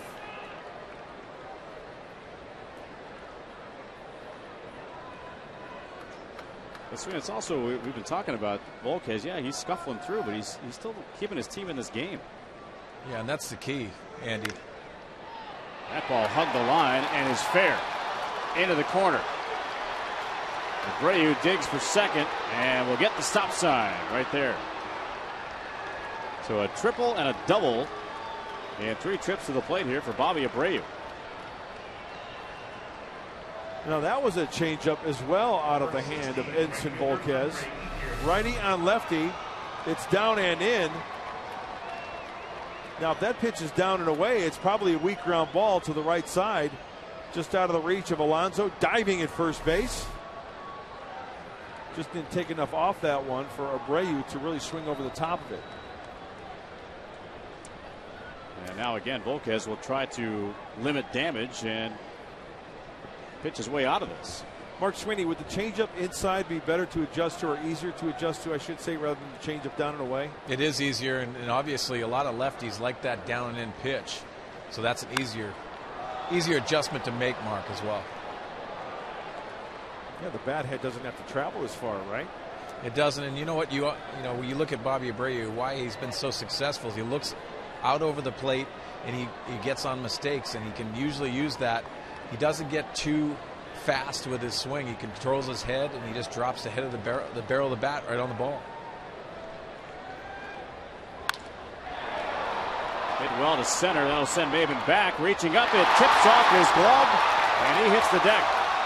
Abreu is going to score easily, and it's a 4-0 lead for the Dodgers.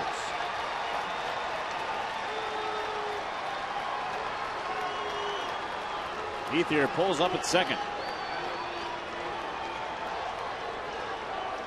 And I think that's a very catchable ball for Cameron Maven. We'll take another look.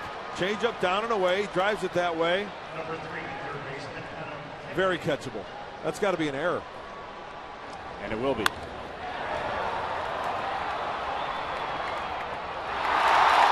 Just before he hit the warning track.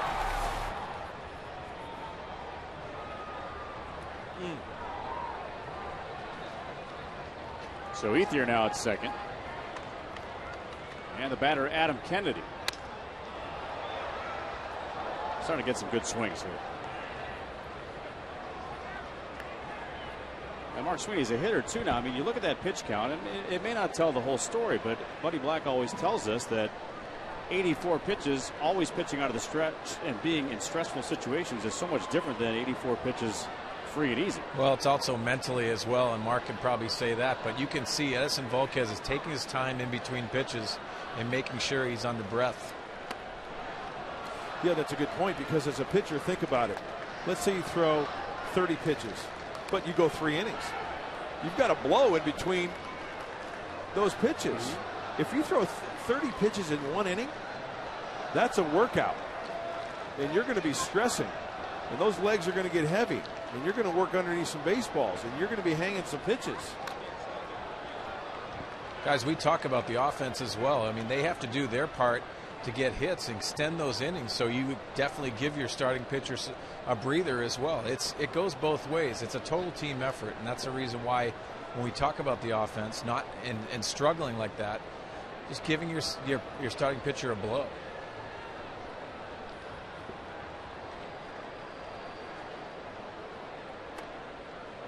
And he got it. Goes to the curve. 6 strikeouts. Volquez. Goes right down the middle. Kennedy, by his body language, was looking for something else. Got to go. GTG, as we learned earlier. And activity now in the Padres bullpen. Brad Brock is up.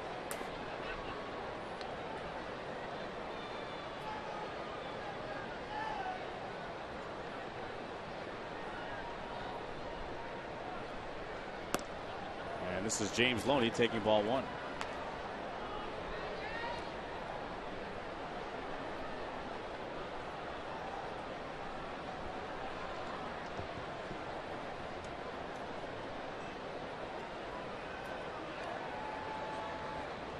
Nothing Dodgers in the 5th. That ball is smacked into right center. Will bang up against the wall. ETHIER is going to score, and Loney into second with a double. Now it is 5-0.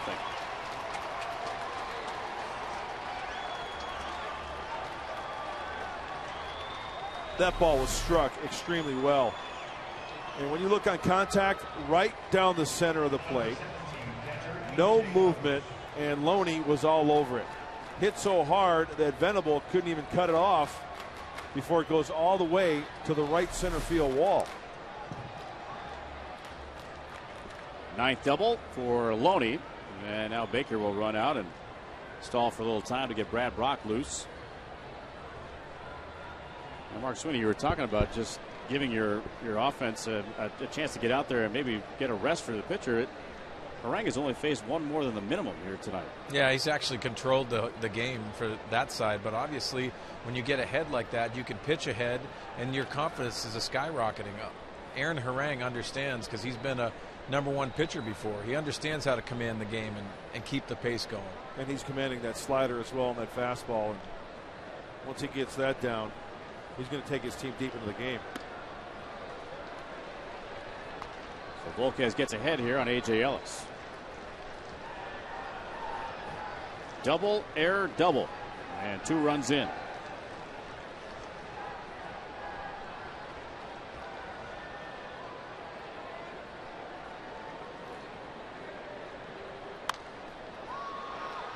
Amarista will handle that one and throw out Ellis, and that's the inning. But 2 more runs are in against Edinson Volquez. 5-0 Dodgers.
With their pour, it's not just a good time, it's Miller time. Look down in the downtown area here in San Diego, California. That's beautiful, isn't it? Yeah, it's really nice. Those lights are kind of timed. Everybody got the green light now. Let's hope this offense gets a little green light right here. And James Darnell will take a strike. I mentioned that Harang has worked to 1 more than the minimum, and the only hit was the 2-out double by Baker in the second. So Harang, who's struggled in his career against the San Diego Padres, his hometown team gets ahead. He makes it look so easy, that free and easy fluid motion, just pelting that outside corner with that fastball, and Edinson Volquez can't get the feel. Into right. And ETHIER will make the grab, and that's out number 1. Let's head down to Leila Rahimi. I saw you have a jersey there that I think you should bring to the booth. Hey, Andy, that's right. I have one of the jerseys from tomorrow night's alumni game. In fact, this is the alumni jersey of Broderick Perkins. You can check it out right here. This is the swinging Friar jersey, the famous 1978 swag that the team will be wearing as well. But such alumni like, of course, Dave Winfield, Randy Jones, and Mr. Perkins himself will be on hand for the pregame ceremonies tomorrow night. Just part of the retro night here at Petco Park. Guys, back to you. Well, let's not be surprised if someone's missing a jersey, because I want you to sneak that one up here. I'd like to take that one home. Isn't that a great-looking jersey? I love that jersey. It's a sweet-looking jersey. And I'll tell you what. Have you met Broderick Perkins? I have not. Great guy. Awesome. Love Perk. Well, if he's such a good guy, maybe he'll give me his jersey. Yeah, please. Okay, I'm done begging. No, seriously, I love that jersey. Baker tops that one.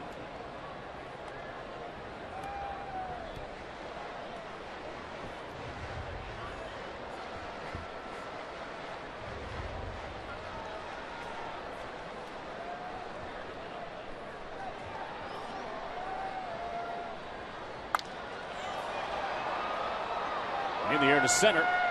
That is Tony Gwynn making the grab. 2 away.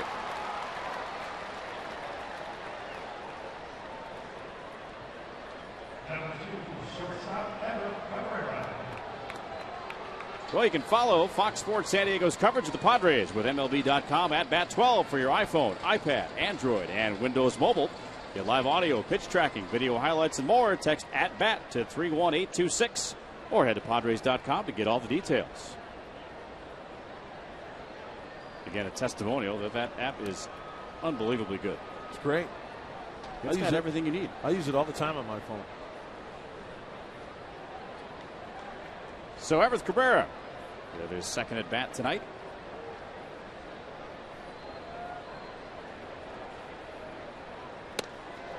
See those? I think that's the fastball where you gotta spin on it and try to crush it.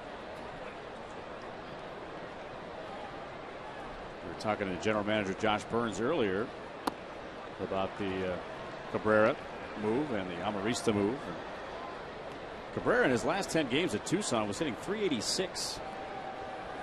And he had stolen 15 bases without being thrown out. Means he's getting on base. Yep.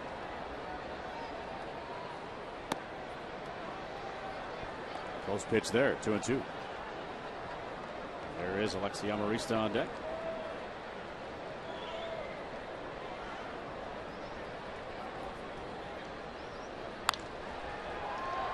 It's going to be a tough play for Gordon, even if he had fielded it cleanly.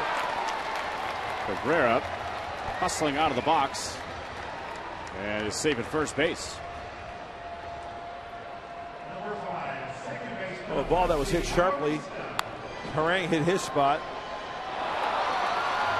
I don't know whether D. Gordon could have gotten in front of that ball, but like you said, it would have been very close if he catches that cleanly.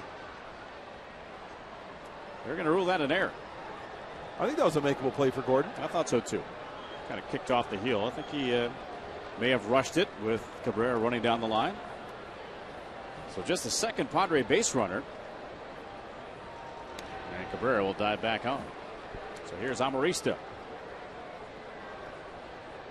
Mark Sweeney, do you think he rushed that one a little bit? Yeah, I think so. And, you know, talking to the Dodger personnel, too, they're amazed at D. Gordon's ability to make spectacular plays. They want him to make those normal plays that he has an understanding. You have to make those plays up here. Hot smash to third, and it eats up Kennedy. That'll be a single. And runners on at first and second, and we'll get a pinch hitter coming up to the plate. In the pitcher spot, Jesus Guzman. Like what we were talking about in pregame, talking about Mark Sweeney in batting practice, getting the ball up, elevated away, and hitting the inside part of the baseball. Hands through first, barrel of the bat, and a hot smash down to Kennedy. You found out why they call it the hot corner. Mark hitting it where it's pitched. That's always the nice thing, and that's what they want from Amarista.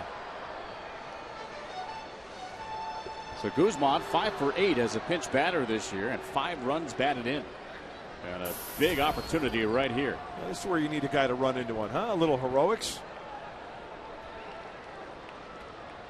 See if Harang consistently keeps the baseball away. Sliders down and away. Ooh, that was the pitch. Middle in, and that's a pitch Mark Sweeney, every hitter looks for. First pitch, middle in, fastball. Yeah, guys, you also go back to that Washington series. They were hunting the fastball. Looks like they're getting away from that. You're seeing them get behind the count, like you said, Mark. Close, but outside.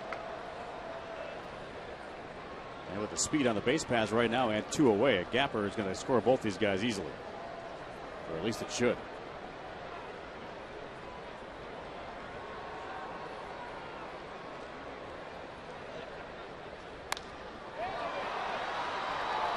Gordon flips and in time. Padres get a couple of men on, but cannot score through 5. It's 5-0 Dodgers.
The first inning, Bobby Abreu here with a triple that scored D. Gordon and stumbling and bumbling toward the plate there. Andre Ethier with a little flare, single to right that scored Abreu to make it 2-0 in the first. And then in the 5th, Andre Ethier hit a ball to center, ruled an error on Cameron Maben, allowed Abreu to score. And then Loney followed that with a double, and Ethier would come home. And after now, it's a 5-0 lead for the Dodgers. 5 runs, 7 hits, and 1 error for LA. No runs on just 2 hits with 1 error for the San Diego Padres. And we have a new pitcher coming into the ball game as you look in from the Park at the Park here, a popular spot at Petco Park.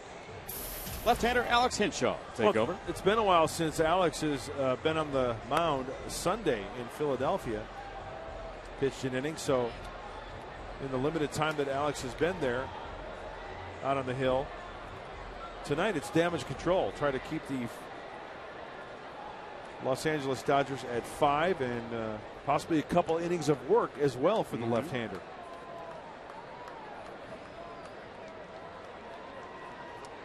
So Volquez departs after 5.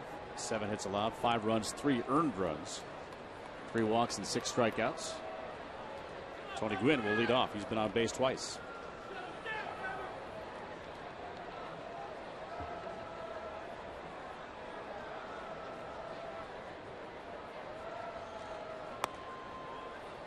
Keep mentioning Tony Gwynn as a former Padre, 2009 through the 2010 season. Since he's left before tonight's game, he had 15 base hits against the Padres and hit .283.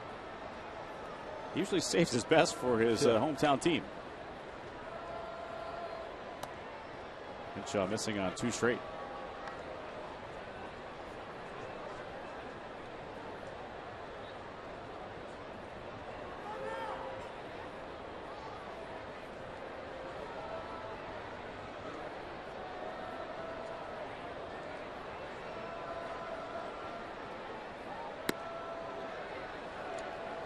There's a strike.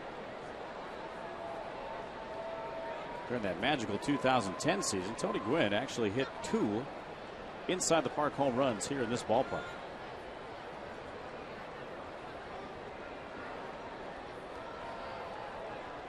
He has that kind of speed. A couple of Aztecs. Hinshaw and Gwynn. Yeah. You got Buddy Black. Hey, our director, Michael Odino, in Aztec. I didn't know that. Representing in the truck. They're everywhere. They'll let anybody go to that school. Don't be surprised if Mud's mic is cut off for the rest of the night.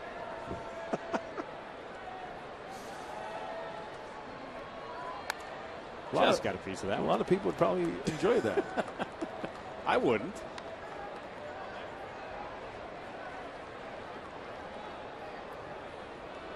Matt Kemp enjoying a 5-run lead for his ball club, even though he can't play. They did say yesterday that the Dodgers, that is, expected him to be eligible right when he is ready to come off the DL on the 29th. Yeah, you want to get that taken care of. Absolutely. The way he plays, they were just afraid he'd blow it out. And then you're talking weeks rather than just 2. Weeks turn into months at that point. And you know what? We talked about this before the game, Andy. You and I, you know, the Dodgers have played so well out of the chute, 24-13 going in tonight, to where when you lose a player like Kemp, you know, obviously you want to try to win every night. But even if they hit a little bit of a skid, they're 6 games up in the West. Biggest lead among any team in baseball against the second place team. And there's one into the gap in left center.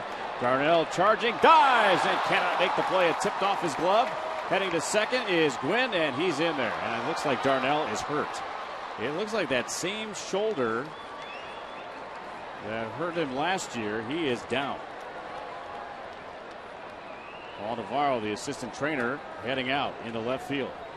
And it's just been one injury after the next. You hope that's nothing serious.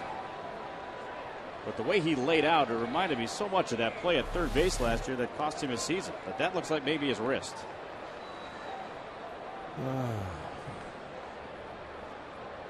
It looks like after he dives, rolls, does he go to his wrist? Kind of holds his right there. I don't know whether he's cradling his hand to take care of his shoulder so his shoulder doesn't move. Yeah, you hate to see that. He made that spectacular play yesterday to basically save the game and was inches away from taking a double away from Tony Gwynn. I think it's his shoulder, his left shoulder. That's the one that popped out last year on that diving attempt at third base. They worked very, very carefully on that, of course, try to get him up.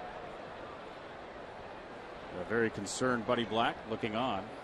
Yeah, you can see Paul Navarro trying to manipulate that left shoulder. And they'll sit him up.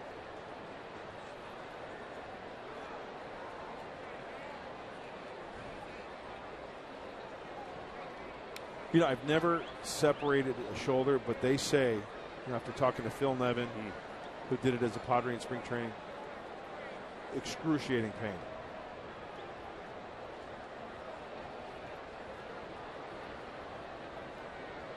We'll stand him up, and he's not really using that left wing too much.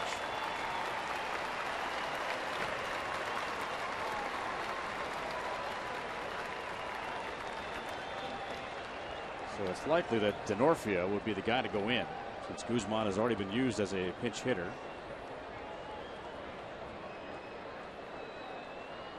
As they'll walk him off the field slowly. And there goes Denorfia out to left. Well, you hope it's nothing serious. Right. But of course, we'll wait for a full report from the clubhouse, which hopefully we'll get before this game is over. And Chris Denorfia, as James Darnell is escorted off the field, he'll take a few tosses with Justin Hatcher, it looks like, in that bullpen, trying to get that wing loose. I just can't help but think about what Josh Burns was talking about before the game today. It's unbelievable. We're talking about depth, and he mentioned almost specifically that you bring somebody up and the depth is compromised because somebody gets hurt. It's exactly what he said. And it's so ironic. And once again, we don't know the severity of James Darnell injury. The move that they made today, and then all of a sudden, James Darnell is being helped off the field because of an injury. So again, we'll wait for a full report. Take you around the majors here. Tell you what else happened around Major League Baseball today. Albert Pujols, 1 for 4, a solo homer. He has 3 in his last 11 games. Angels do lose to the White Sox 6-1. Pujols heating up just in time for this series. Justin Upton, 1 for 3 with a 2-run homer. 9th inning. Diamondbacks win at Colorado 9-7. And Brandon Beachy, first career shutout. 6 strikeouts in 9 innings. 7-0 win for the Braves over the Miami Marlins. So a few of the news and notes items from around Major League Baseball for you. As Aaron Harang will come to the plate.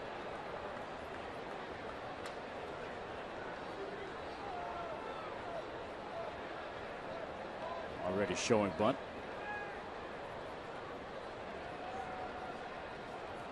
The old saying is, you never ask what else can happen, because generally you tend to find out. So again, we'll hope that injury to Darnell is not serious.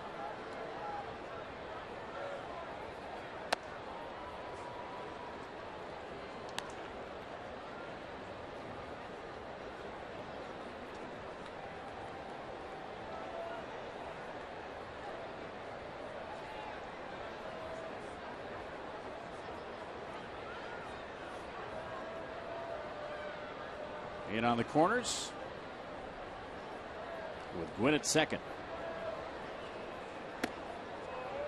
Doesn't offer, and it's outside. And once again, Harang trying to bunt down the third base line with that runner on second. Tried to draw on Chase Headley, so there's no play at third. Unlike the other time, it was a force play.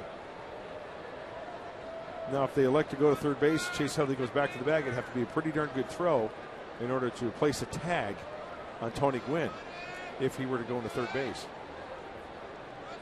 Again, drawn in on the corners, and a strike throw this time. 2-1.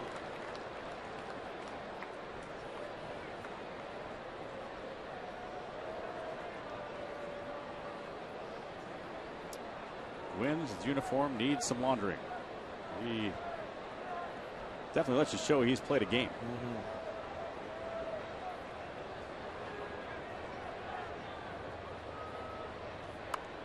Popped up. Baker back, but won't have a play.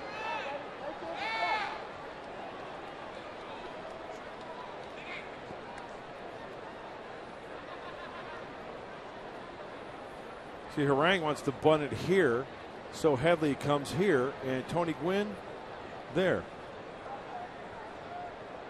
So if Hinshaw gets the bunt and is aggressive this way, Headley can go back to the bag and possibly apply the tag to get Gwynn if he tries to advance. Harang struck out last time trying to bunt up 2 strikes, and he'll do so again. 1 out and the 6th. Time now for our AT&T trivia question. You're on the edge of your seat, I know. You want to know what the question is. We want to know what the question is as well. And here it comes for you. Again, brought to you by AT&T. Against which Met pitcher did the Padres hit 4 home runs in the same inning on this date in 2001? Think about it. The answer coming up. Bud is studying the screen and is really, really thinking. He's in deep thought right now. May 17th. 2001.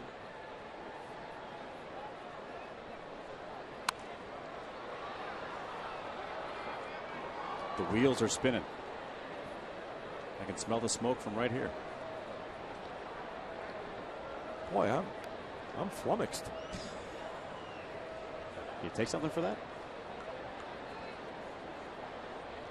I should know that too. Yeah, you probably should. Easy for me to say.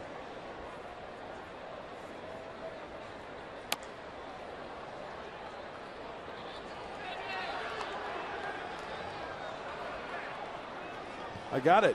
His And hands I'm are not up in the air. going to say anything. It's in victory formation. That guy, a small victory right there with a nice souvenir to take home.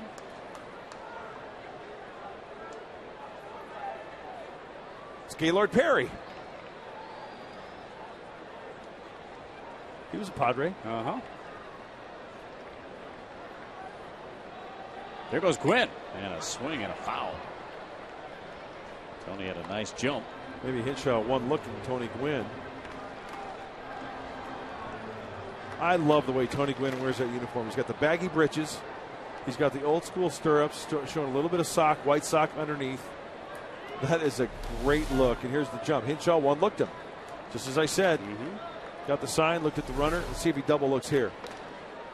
Oh, no look at all. That was close. Love that look. That's awesome. There were some guys that didn't like the stirrup look, itself, and they would wear those socks with a little stripe that went up the side to kind of simulate the stirrup. But bad look. Not good at all. If you're going to do it, that's the way to go. And they'll throw behind, and a good stop right there by Cabrera. He fired a seed to second base. It's pretty hard fastball he threw there. Daylight play. Oh, we talked about that instructional earlier in the year where the shortstop creeps behind the runner and flashes that glove. As soon as that glove is flashed, the pitcher spins and throws. And remember, you don't have to throw the ball to second base.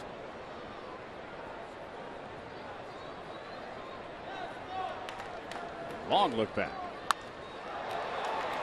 And they'll test Tenorfia right away. He'll make the catch. And that's out number 2. Well, this week, America's pastime moves to prime time for Baseball Night in America. We bring you 8 straight weeks of baseball's best. And it all starts with an interleague matchup between regional rivals as the Red Sox will take on the Phillies or the Orioles battle the Nationals. Baseball Night in America, presented by Chevrolet, begins Saturday at 4 p.m. Pacific, only on Fox. Please check the local listings for the game in your area. It's Baseball Night in San Diego right now. Padres need to get out of this inning and then get those hitting shoes on again. Looks like Alex Hinshaw has found a little bit of a groove, working ahead here to Mark Ellis. He's got to leave that runner, Tony Gwynn, at second base stranded.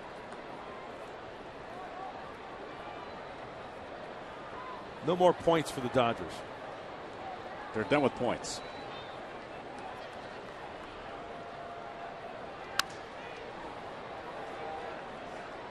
And a broken bat for the cause.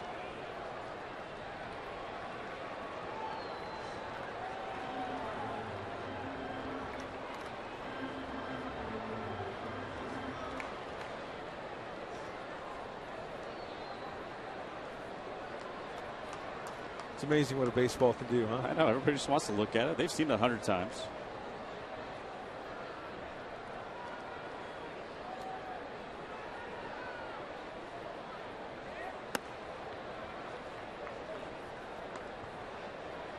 Good life on that fastball from Hinshaw. 93 on the fastball. It's one of the attractions of that arm, especially from the left side. Lefty they can throw hard, usually finds a job.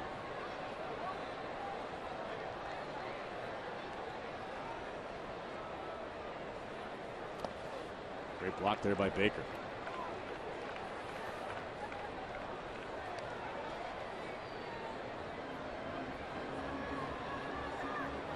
That is a great look, isn't it?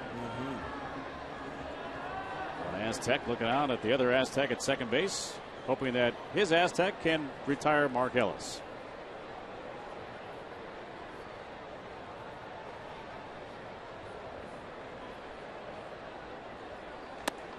It's gone full.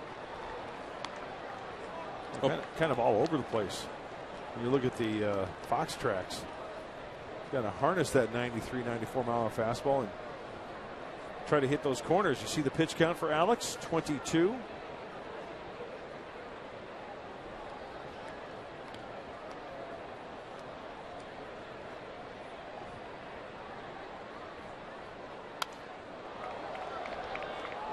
The fastball at 93. Aaron Harang, as we were talking about with Mark Sweeney earlier, getting a nice long rest on the bench. Obviously, the injury situation there to James Darnell complicated that, but Padres pitchers have not had that luxury. Andy Mazur here for Dick Enberg tonight. Mark Grant, Mark Sweeney, Leila Rahimi alongside. Glad to have you with us here tonight from Petco Park in San Diego. And he gets him looking.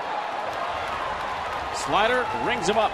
And the inning has come to an end. So nice job by Hinshaw to get out of trouble there, stranding Tony Gwynn at second base. We go to the bottom of the sixth. Dodgers 5, Padres nothing.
D right behind home plate where Will Venable is standing right now against Aaron Harang, and he'll take a strike. Venable at the top is 0 for 2. There's a lot of 0-fers in this game tonight. The Padres have just 2 hits.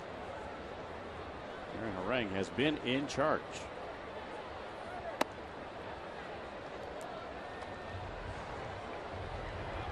But Venable has been hot of late. 500 his last 8 games. Swing and a miss. Well, there's that 86-mile-an-hour fastball, just outer third, little bit of movement, cannot square it up.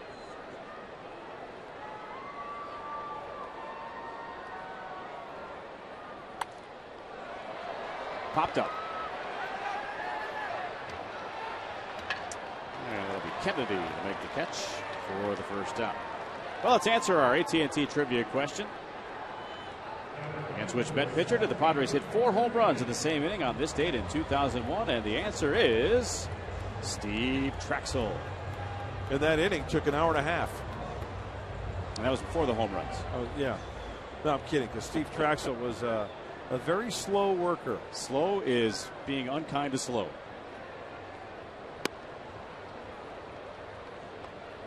He said that the reason that he was that slow to the plate. Now, you, a former big league pitcher, tell me if he's telling the truth or he's just slow. He said he would visualize each pitch. He would get the ball back from the catcher. He would stand on the mound. He would look in to the batter, and he would visualize where that pitch was going to go. And it took an hour. You know what? I know everybody's different. I can't speak for Steve, but since if you actually heard that explanation from him, yeah. I have to believe him. But for me personally, it'd take about 2 seconds to visualize where the pitch is going to go. Hey, you know what? Steve Traxel had a good career. He did. He had a good long career, and if it worked for him, hey. Different ways of getting guys out. One of them is lulling them to sleep and then good throwing point. A fastball by. Hey, good point. Get that hitter very antsy. That time Call the swing.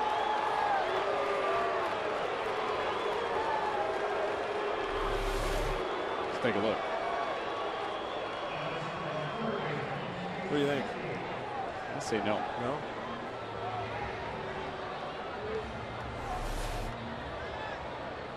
But I've been wrong before. Well, Buddy doesn't like to call. Marvin Hudson, the first base umpire, getting a little stare down there from the first base dugout.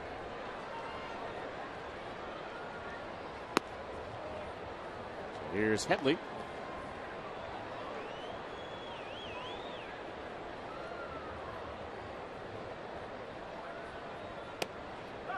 And there's a strike.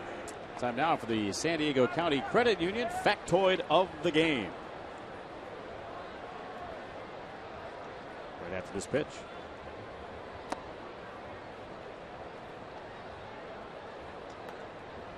Chase Headley, after 38 games, you see what he's doing as far as his slugging percentage between last year and this year. 438 this year, 347 last year. Not that 347 is bad, but when you're in the number 3 spot in the order, you want to see those numbers up. Absolutely. You want to see the RBIs, you want to see the extra base hits, you want to see the home runs.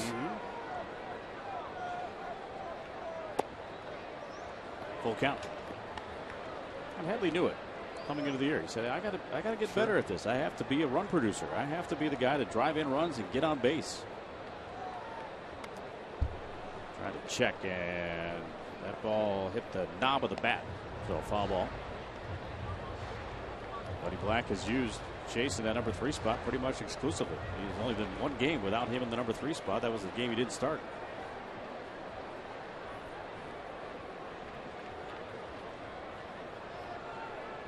Slider down and in.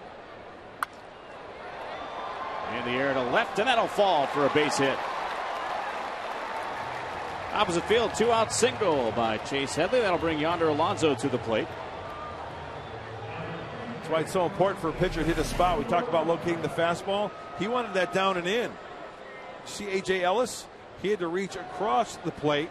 It was left outer half and elevated, and Chase Headley hit that ball exactly where it was pitched. So Harang creeping up towards 100 pitches. No activity in the Dodgers bullpen to this point.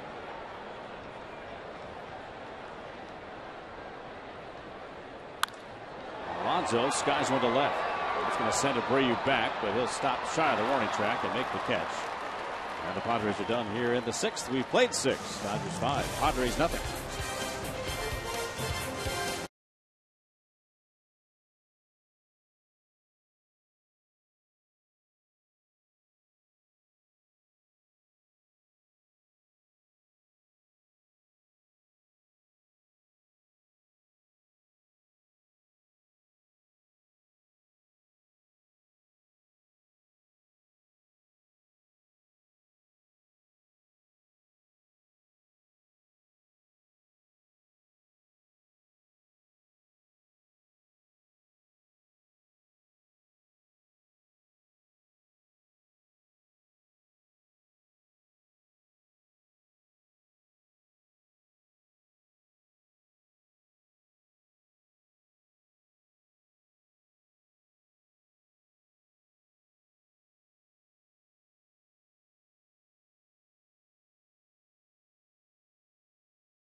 Ball left to be played. We'll hope our Padres can come back, but against Aaron Harang right now, it has been very tough. Well, they got ahead, obviously, by the Padres, but Aaron Harang has mixed up his pitches, and they're taking a lot of fastballs, the Padre hitters are. He's the former Padre, Harang is, and apparently having his way with us right now, but couple innings left. And coming up in the post-game show, we're going to see what Aaron Harang is doing so well. That's just befuddling these Padres hitters. Also in the post-game, an instructional from Mark Sweeney, Mark Grant, talking about how to work in batting practice to make sure that your game excels when that first pitch is thrown in the regular game. And you're going to hear from the manager, Buddy Black. Plus, we're going to talk about a double debut today. Alexi Amarista and Everett Cabrera with the club. See you in the post-game show, gentlemen. All right, we'll look forward to it, guys. Thank you. Alex Hinshaw will continue on the mound here in the 7th. You know, about that instructional, watching it during the pregame show, I love the fact that there's guys in this league that go to batting practice with a plan. You want to work on something. You want to do something you're going to do in the game. Sure. And I was talking about the one guy that I saw that I was so impressed with. We were at Yankee Stadium, the old Yankee Stadium. I think it was 2008, and I was standing behind the batting cage watching Derek Jeter take batting practice, and it was just unbelievable. He hit every pitch in the first round to right field. And that's his game. Absolutely. Because he knows what he's practicing for. And also in that yard at Yankee Stadium, the ball flies out to right and right center field. He knows he doesn't have to pull the ball to hit a ball out of the yard. Of course not. Second round, all to center. Third round, all to left. Last round, all over. Where it's pitched. Right? Wherever it was. And it was just, I would rather, me as a fan, I would rather stand behind a batting cage and watch that than watch guys beating balls out of the ballpark. I would too. It was impressive. So a good lesson for our youngsters coming up on the postgame show. Abreu bailed out on that swing a little bit and fouled it out of play.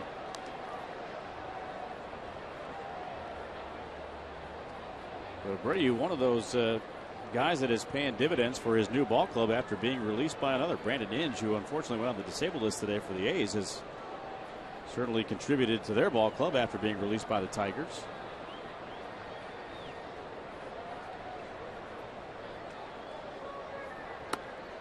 Got him looking. Oh, he was bailing out. Third strikeout for Hinshaw. One away in the 7th. Then Andre Ethier will come up. That was a breaking ball that straightened him up, but framed by John Baker on the inside corner.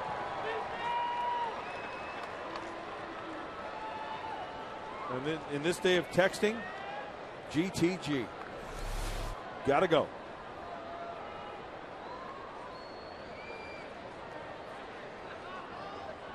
So here's Ethier. He's been involved in a couple of runs tonight. Drove in one. RBI single in the first. And his shot out to left center was dropped by Maben and allowed a run to score.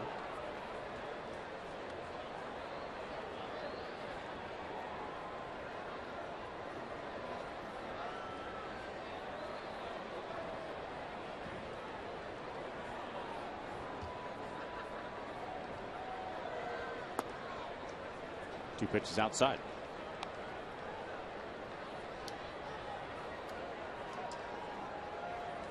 So interleague begins tomorrow.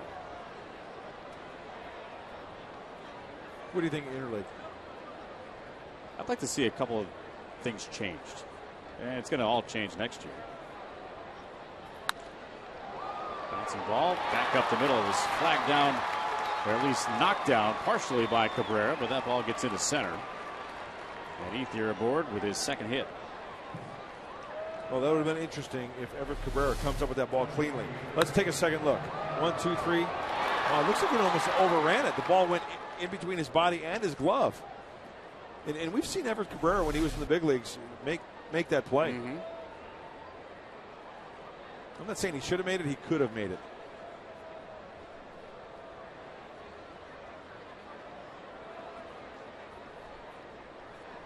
So here's Kennedy.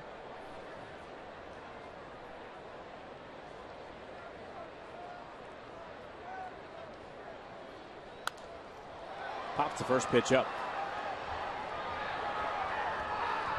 No play for Baker. But as far as interleague, with the Astros moving to the American League next year, there'll be 15 teams in each league. And it'll cause basically interleague to be played almost every day, the way the schedule will break down. But I would have liked to have seen maybe experimenting with using the American League rules in the National League park so the National League fans that never get to see a DH would get to see a DH in their ballpark. Not a bad point. I think that would have been a pretty cool little wrinkle for it. A little more variety in the teams you played. But all in all, I think even the purists may agree that it's been good for the game, attendance-wise for sure. It has been good for the game. And, you know, we're always, think back to when you were a kid.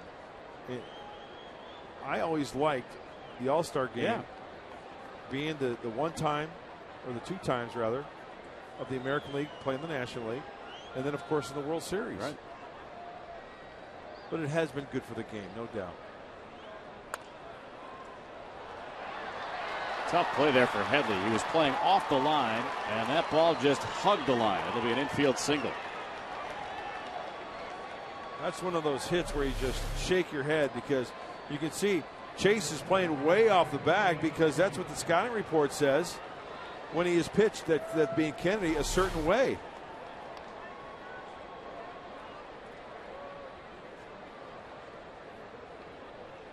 So they'll gather on the mound with Kennedy at first and ETHIER at second base.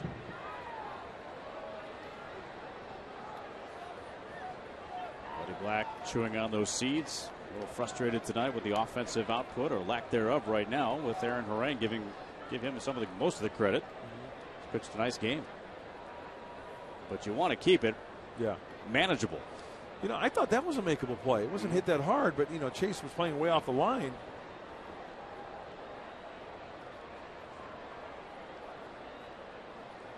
So now Hinshaw needs a ground ball.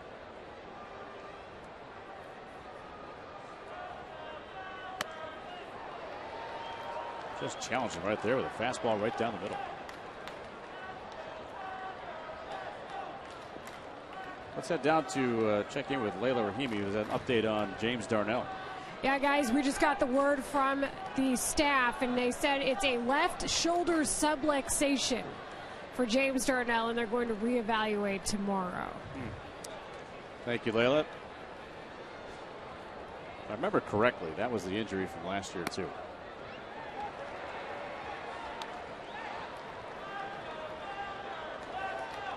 So subluxation, a medical term basically for a separated shoulder.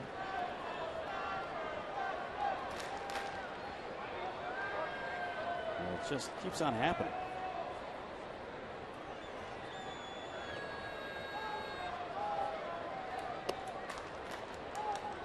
One and two now on Loney.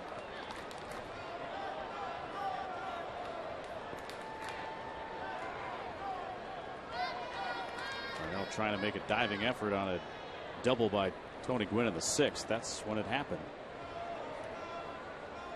And you could tell right away that he was in a lot of pain.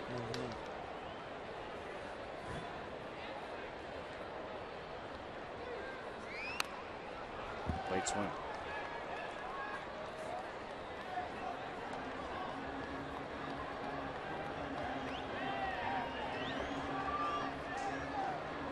Everybody's dealing with injuries, and it's just how you overcome it. You got to have people step up. You have to have guys come up, and it creates opportunity. Yeah, carry the weight a little bit. Nobody in the league feels sorry for you, so you can't feel sorry for yourself. Not that they are, of course, but that's just at least the mindset.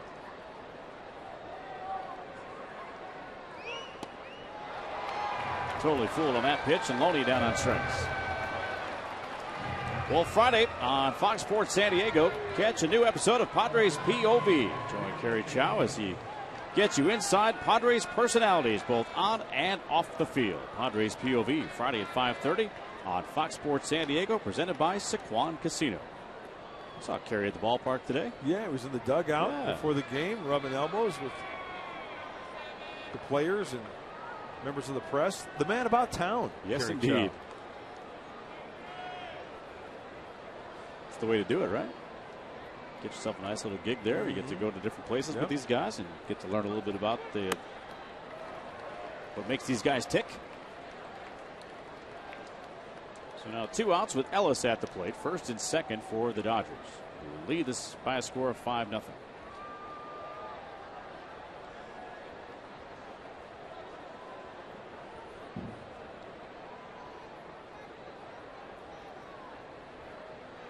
Long look back at second.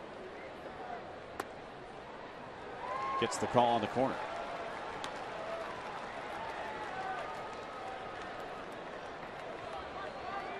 So the left shoulder subluxation or separation for Darnell. We'll probably find out more about that on the post-game show tonight. Make sure you stick around for Padres Live, the post-game show. Mike Pomerantz, Mark Sweeney. All the details on that. Base hit to right. Charging it is Venable. Coming up, throwing toward the plate. There's going to be a play. Throw up the line, and ETHIER will slide in safely. 6-0 Dodgers.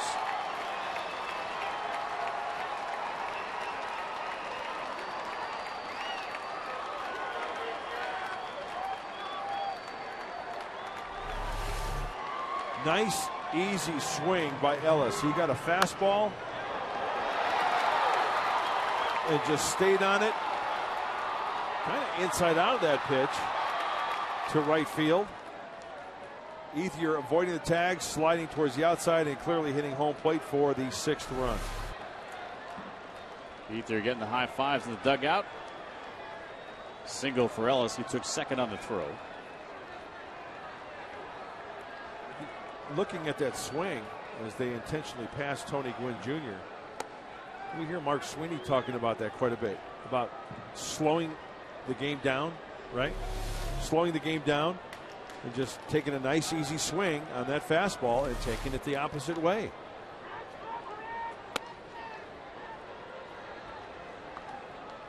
And Harang will bat for himself. And why not?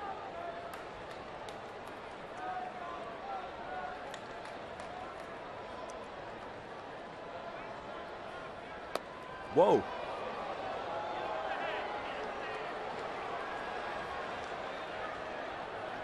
Whoa, indeed.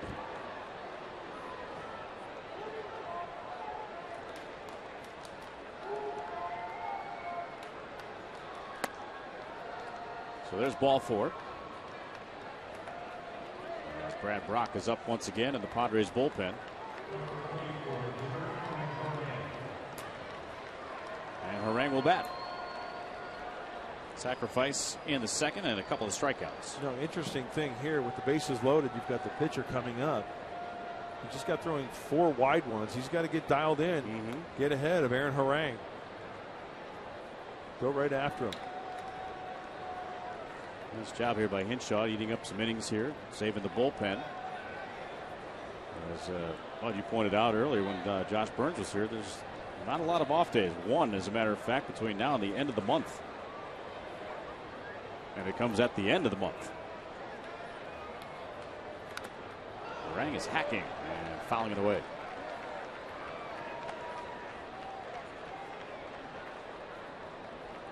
Aaron did some great work here in San Diego and helping out military families. Aaron's Aces, he and his wife, donating tickets to military families while he was a member of the Padres.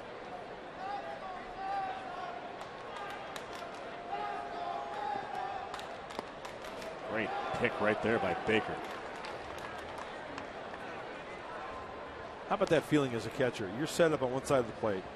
Pitcher yanks a pitch and bounces it, and you've got to do everything in your control to smother it. And he did it. So he keeps the bases loaded.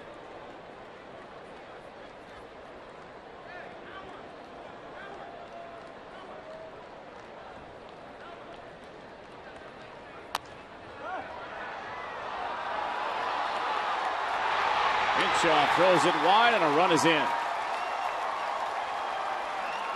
Swing and bunt. 7-0 Dodgers. Well, when it's your night, huh?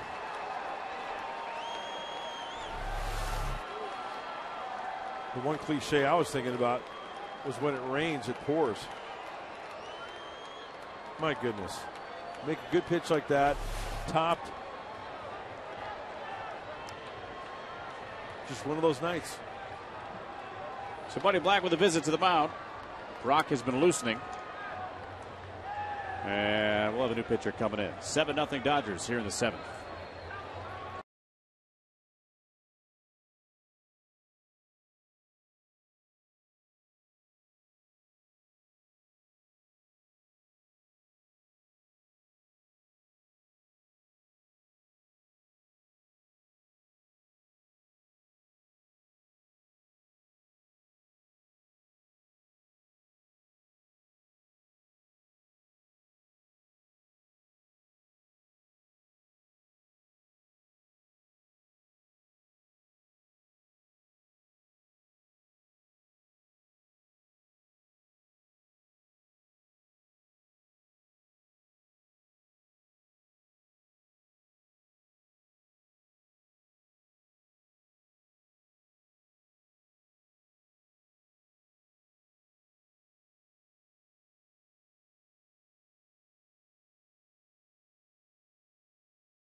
By Petco, where the healthy pets go.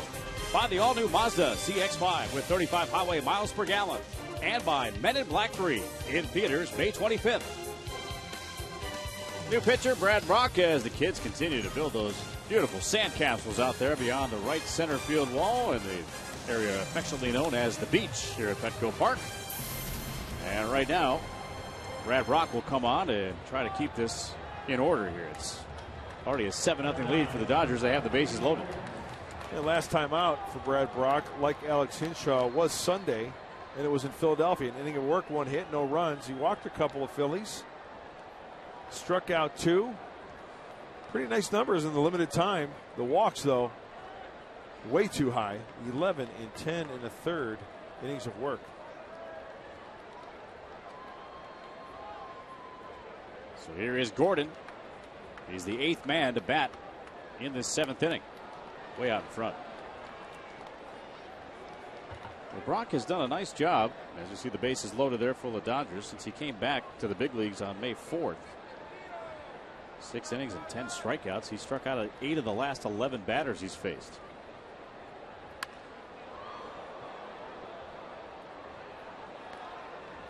And ahead, no balls and 2 strikes here on Gordon.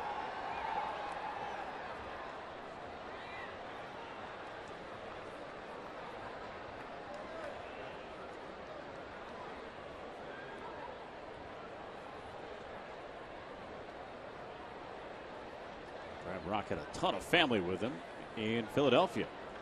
Short drive from his home in New Jersey. I think that changeup that he just threw there is going to be an effective pitch for the big right-hander. Talked about Andrew Cashner throwing a changeup as well. You know, throwing 102 and throwing a 90-mile-an-hour changeup. Good luck, right? Sure. I enjoyed your interview during the pregame show with Cash. Thank you.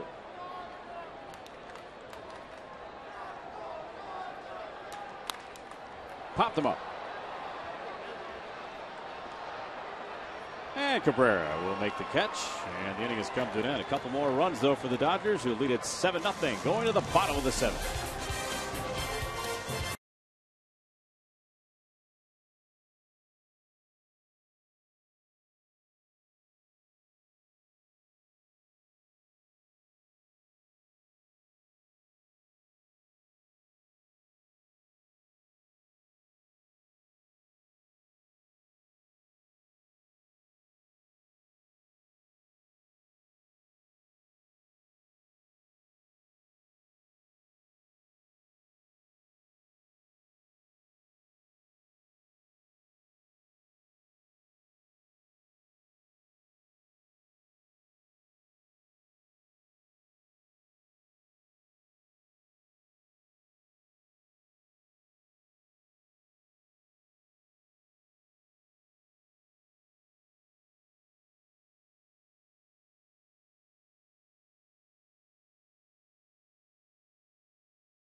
Aaron Harang, who has been doing it in a big way on the mound. 6 innings, 3 hits, no earned runs, no walks, and 5 strikeouts against his former mates. Getting ahead and hitting his spots with both his fastball and his slider. The great tilt on the slider. He's making it look easy. Doesn't have to throw hard, exert a lot of energy. He's topping out about, what, 89? 89. I think he hit 90 once. But, yeah, right in that range. He's living around 88, 89. Scott Van Slyke taking over in left field. Bobby Abreu's night is done. I was looking through the game notes here, and while Harang won 14 games for the Padres last year, he has not beaten the Padres since July of 2005.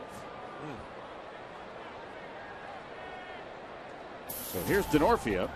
Go back for the first time with the spot previously occupied by James Darnell, who left the game with that separated left shoulder that Layla told you about.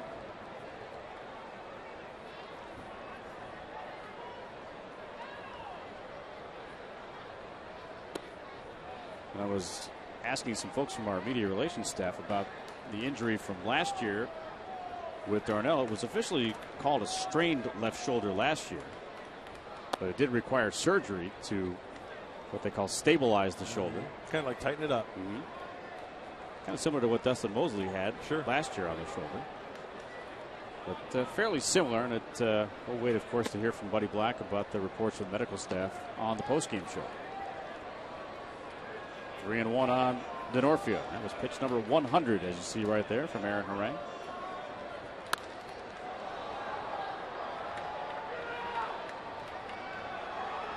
ETHIER will make that grab for out number 1.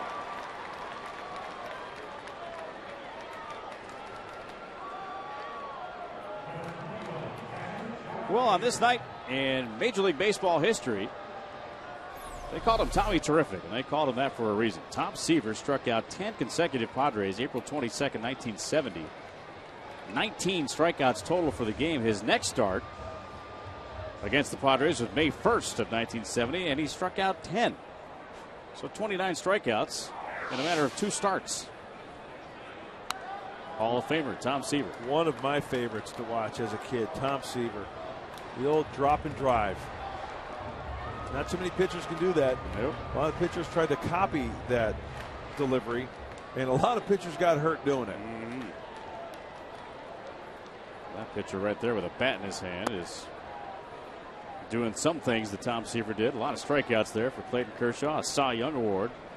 Far too early to talk about Hall of Fame credentials, of course, but a nice start to his career. Overhand curve there in first strike. And I found it interesting yesterday when Padres were facing Chris Capuano. Capuano was 5-0. Ted Lilly was 5-0. Kershaw had the only loss among the lefties in their rotation. That's why baseball's great, isn't it? This is also why baseball is great. Bring the family out. It'll be a picture they'll look at and say, hey, remember that night we went to the Padres game? She'll be like, I was at a Padres game? That one hugged the line. A fair ball. Down in the corner for Baker. Extra bases. He's got his second double.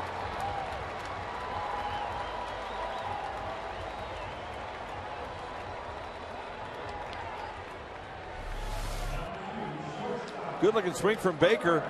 Looked like he didn't even stride on that. Pitch inside, turns on it. Ball goes over the bag. John Baker has been swinging the bat extremely, using the whole field. Left center field, now down the right field line for his second double of the night. So here's Cabrera.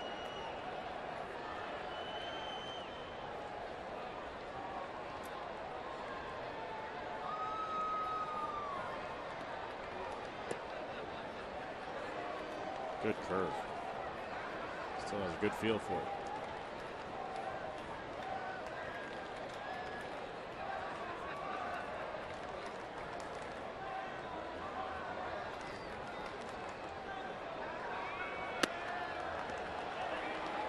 Still hitting his spots. Yes, he is.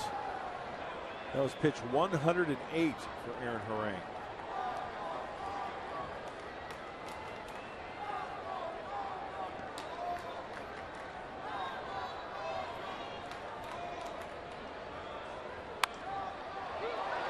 Just foul down the line. Oh, that was inches from being an extra base hit and a run. Hitting it where it was pitched. It was up and away. He takes it that way. Just foul. Good shot there.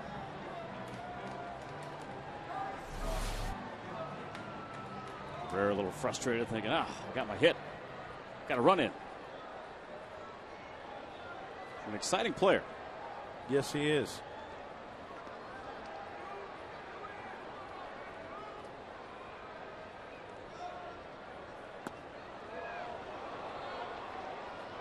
I'm sure Harang is saying, okay, where'd that one miss? Good eye there by Cabrera to take the close one. It was a good call. That would be pitch number 4 on our Fox track. Outside the strike zone, a little high as well. John Baker, the runner at second. He's been there twice today, but he hasn't moved any further.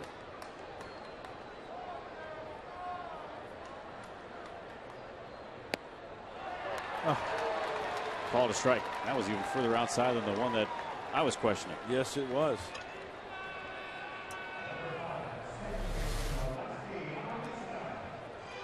Wow. Got the bat taken right out of his hands. So Amarista will come up.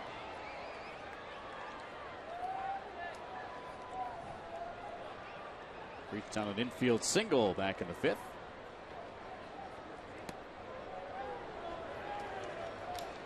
Andy Perino has grabbed a bat. He is standing in the on-deck circle. He'll bat for the pitcher, Brad Brock, should the inning continue. There you see him.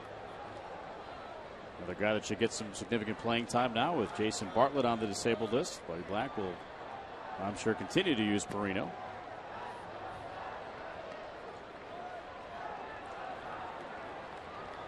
Talking a little ball with the veteran, Mark Kotze. Chase Headley, and there is Bartlett.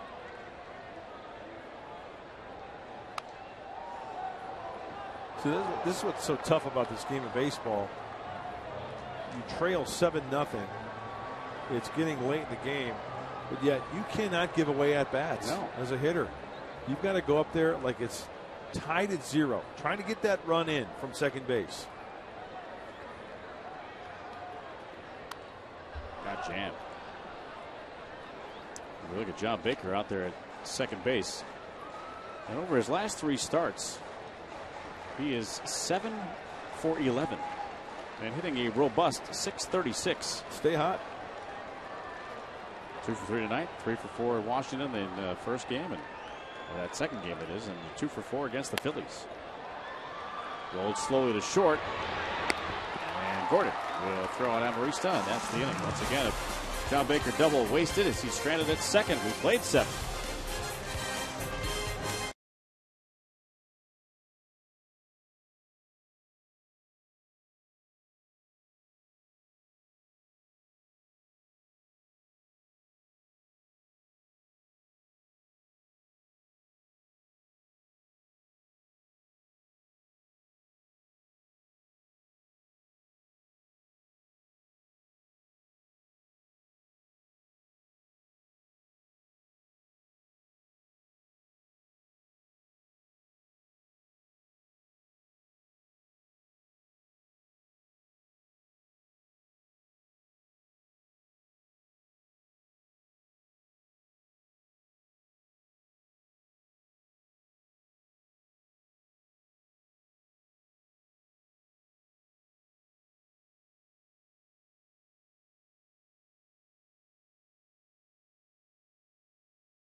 By Miller Lite. Our Miller moment tonight is that crazy little rundown. Amarista starting it to Headley, to Baker, back to Headley, to Alonso, and finally to Amarista. Your Garden Variety 5-4-2-5-3-4 rundown, resulting in an out. Yeah, and we've talked about that in our pregame instructionals out on the little field. The ideal situation would to have maybe 2-3 tosses at most But the bottom line, Andy, they got the out. That's the truth. Joe Thatcher, new pitcher for the Padres, on for the 15th time. Inning of work for Joe. So the third reliever used tonight by Bud Black. But Aaron Harang cruising.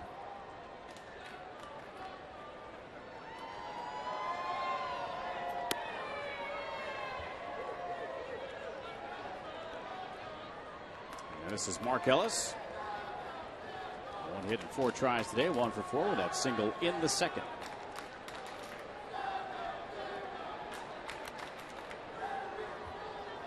Got good movement even on the fastball, doesn't it? It's almost at times that Joe Thatcher looks like he's throwing uphill because of his arm angle. Yeah. And jammed. A roller to first and taken there by Alonso, 1 away. I mentioned that there's no off days in the foreseeable future. You can see it here illustrated right in front of you. Dodgers out of here tonight. The Angels for 3. Then that 3-city road trip, 3 in St. Louis, 4 in New York, and then 3 in Chicago, and then that off day before the Diamondbacks come here on the 1st of June, and we'll play that weekend series here. 1 off day right there. The 31st of May.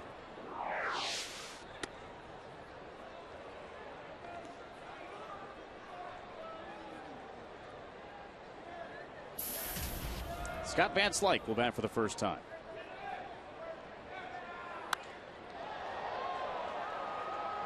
Heading over into that alley is Venable to make the catch for out number 2.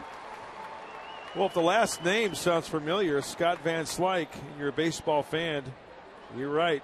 Son of former major leaguer Andy Van Slyke. Big kid. 6'5", 249. And his dad could hit. Oh, yes, he could. He could play a little center field, too. Yes, he could. He was on that Pittsburgh Pirate team with Bonds and Bonilla and King. Jeff King, that is.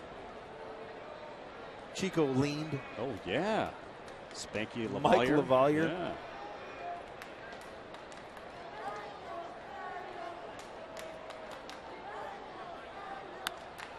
So this is Jerry Sands, who is batting here and popping foul and out on the first pitch that he saw.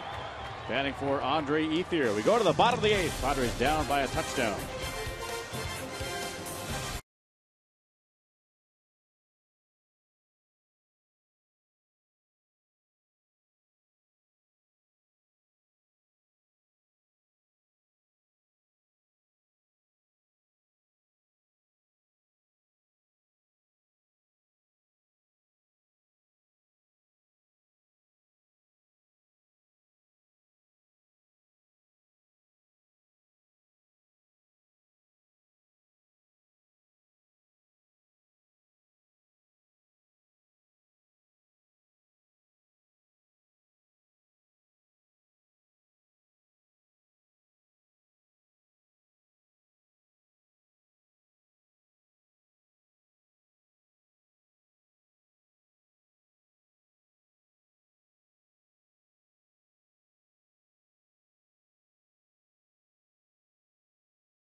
The 8th inning. Join your Padres on Saturday at the Market Creek Plaza Food for Less for Padres Caravana from 10 a.m. to 1 p.m. Bring the family, enjoy a fun morning of food, music, Padres prizes. You can meet the Swinging Friar and the Pod Squad. And Jesus Guzman will be on hand. He'll be signing some autographs. This event is free and open to the public. Hope to see you there.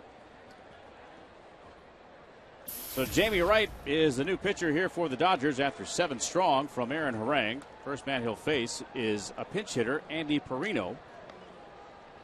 Also some other changes. Scott Van Slyke was in left. He's now in right field. And the new left fielder is Jerry Sands.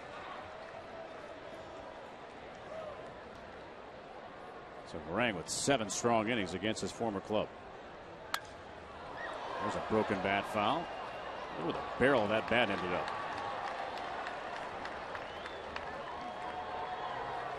Nice catch. That's a sweet-looking jersey Yes, right it there. is. Telling the tale of how that ball just found his glove. That bat exploded.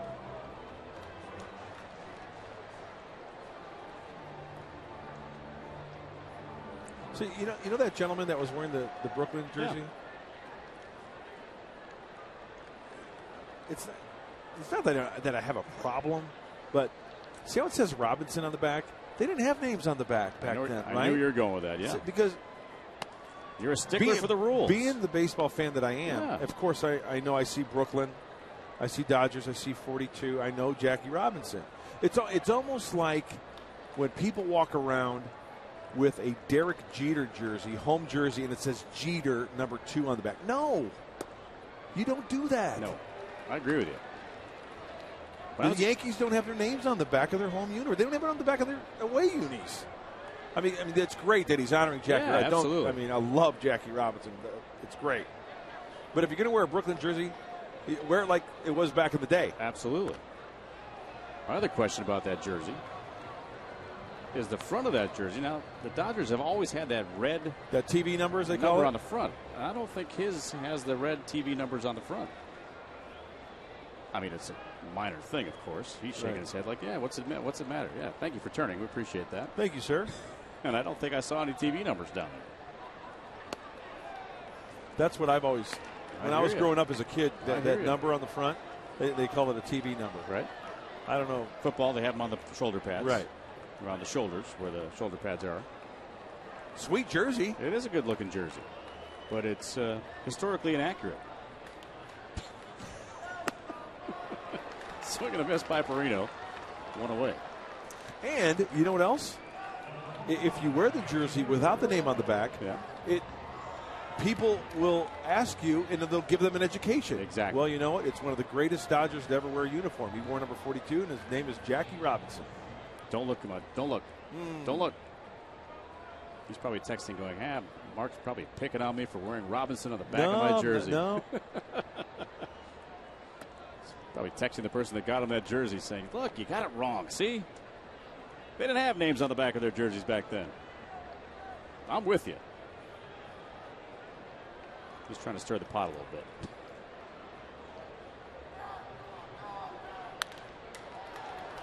Foul out of play there by Will Venable. I remember actually getting a gift of a jersey when I was growing up, and it had the wrong style of number on the back. You were that picky? And I got a little hot. I got to tell you, as a 7-year-old, I got a little hot. What was the jersey? You want to know who it was? It was actually a guy who was about 3 booths down to our left. It was Rick Monday when he was a member of the Cubs. Really? He wore number 7 as a Cub. And it wasn't the right font? It wasn't the right font. It was a block. It was 7. a block 7, and the Cubs numbers were like the angled numbers. They weren't, you know. It was just a straight 7. Exactly. Interesting. I got a little hot. So Venable down on strikes. Probably more than you needed to know, but I'll share it with you anyway. This MLB season on Fox. Fox Sports, proud to support Boys and Girls Club of America, a place where youth can reach their full potential as productive, caring, responsible citizens. To learn more, please visit greatfutures.org/Fox Sports. So here is Maben. Pitch inside. Well, thinking back about that, the histrionics that I probably created when I was a 7-year-old back then, not really seeming like I appreciated the jersey, I probably should apologize to that person. Having a moment of reflection here in the middle of a game.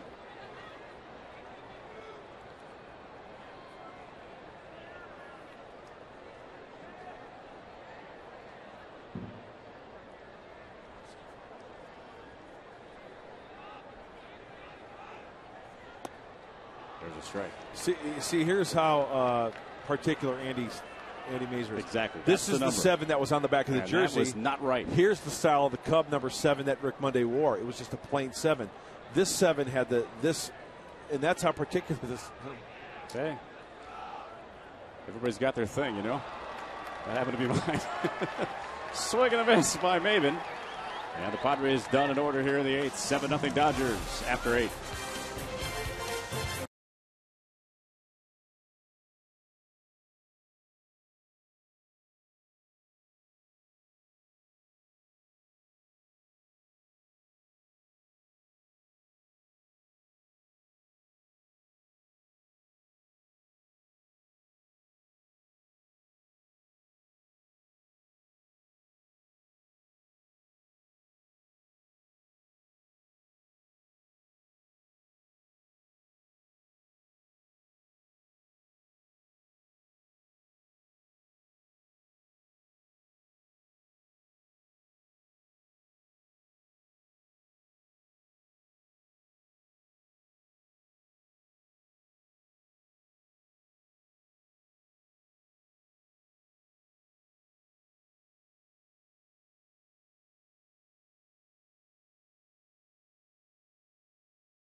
And the sights and sounds of the night here at the ballpark.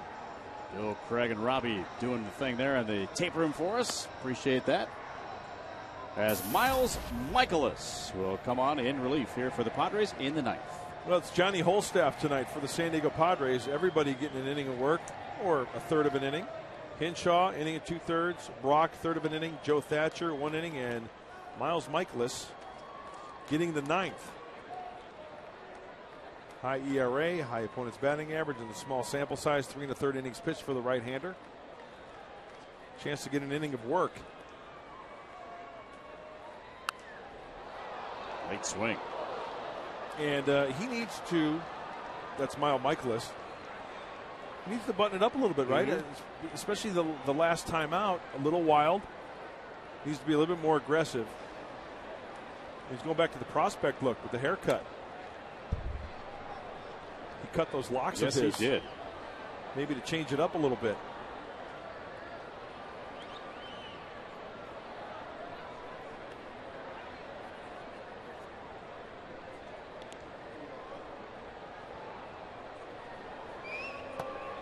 Just missed.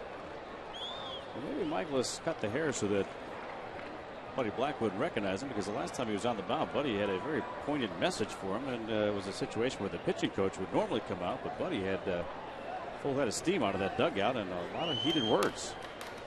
Yes, he did. Tough love. This is what it looked like here after Michaelis had that hair flowing out of the back of the cap. Tightening it up. Absolutely.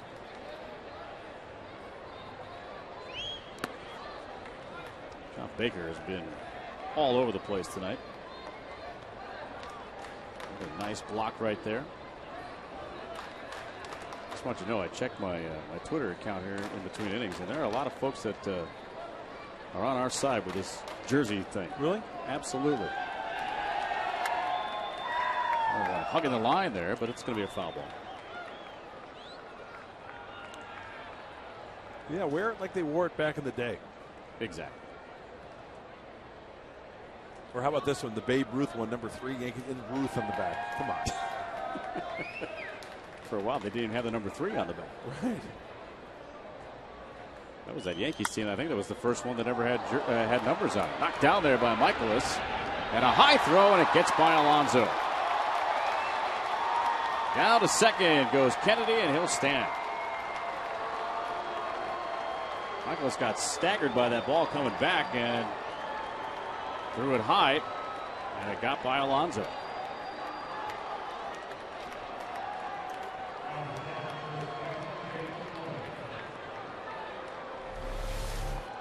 I want to take a look at the replay. One hopper kind of twisted up a little bit. Had plenty. It looks like he had plenty of time. He had plenty of time. Just worked underneath it, maybe pushed it a little bit. Wasn't aggressive with his throw. It's a play that has to be made. An error on Michaelis. And here is Loney.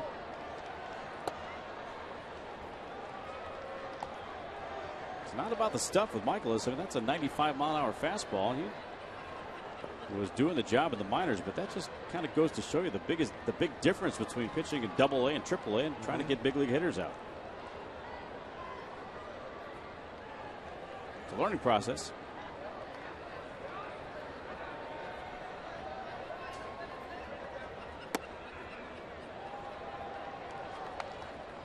Dodgers might have been pretty good with runners in scoring position. 5 for 13, 385 clip tonight. Loney has one of those RBI.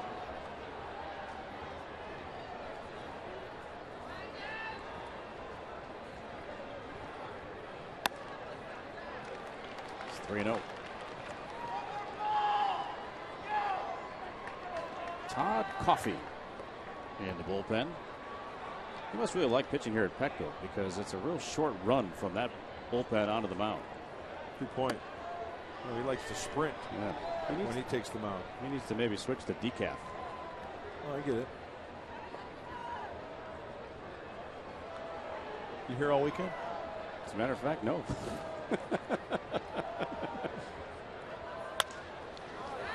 Rolled up the middle. Fielded there behind the bag. And Cabrera will throw out Loney. Down to third goes Kennedy.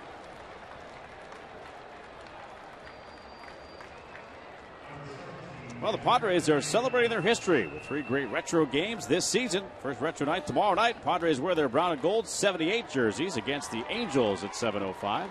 You can catch all 3 retro nights with the Padres Retro Night Mini Plan. Enjoy great savings, a Padres cap, a behind-the-scenes tour by purchasing a Padres Mini Plan. Get those tickets right now, Padres.com or 619-795-5555.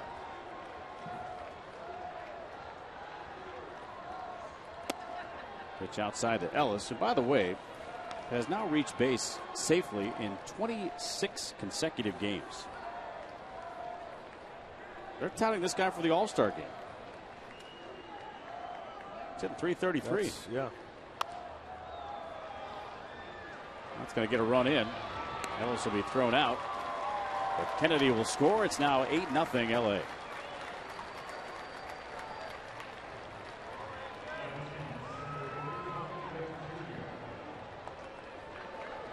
You know, looking at the minor league numbers for Miles Michaelis, over the course of his short career, he's turned a pro in 2009. And the year where he threw the most innings was in 2010, 81 innings. He walked 15. In the short time he's been here, 3 1/3 before tonight, he's walked 7. Not the Miles Michaelis that we know and heard about in the minor leagues. Uncharacteristic of him. GWYNN will take a strike.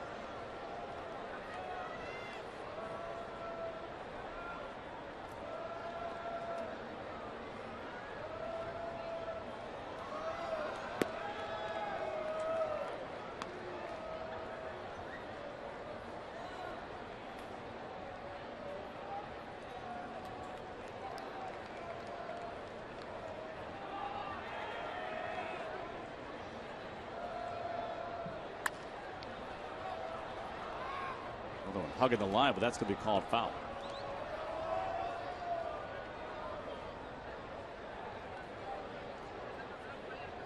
So Tony Gwynn will come on back, get that bat, and a 1-2 count will face him.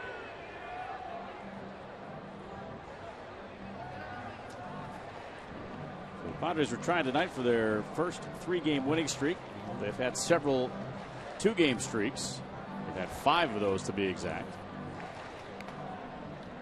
The Dodgers were in danger of losing 3 in a row for the first time, but that, barring a big comeback in the 9th inning, doesn't look like it'll happen. But you never know. Mention that the Angels will be here starting tomorrow for a weekend series. Interleague 2012. Jared Weaver, he of the no-hitter, and a 5-1 record against Jeff Suppan tomorrow.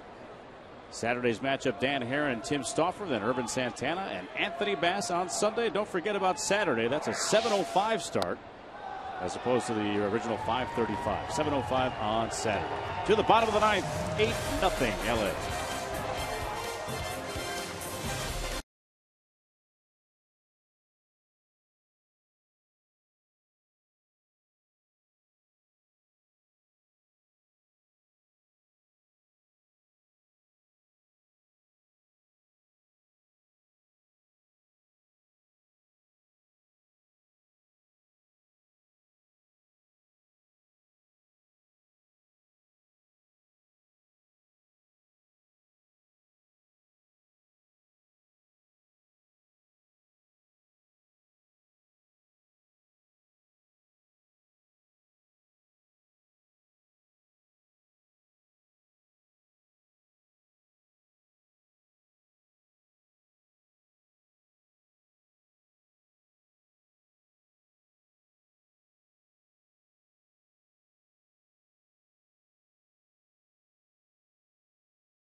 Dodgers. Fox Sports Game Connect. It is the ultimate online experience for fans. Log on to take part in the most interactive forum during Padre games. Stats, trends, exclusive analysis, and live Twitter feeds. Plus, you can even share your thoughts with the game broadcast. Fox Sports Game Connect, now available on foxsportssandiego.com. Well, we talked about him, and Todd Coffey made that short run in from the right field bullpen. The big pot, they call him. Big pot of coffee. Throws a heavy ball. See if the Padres can get something brewing here. Get something percolating.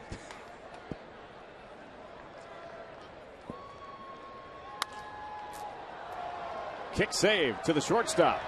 And Gordon will throw on to first, and the ball dropped by Loney. It rolls down the right field line, and Headley alertly will take second. Looked like Coffey was trying to channel his inner Jonathan Quick there, the goaltender for the LA Kings.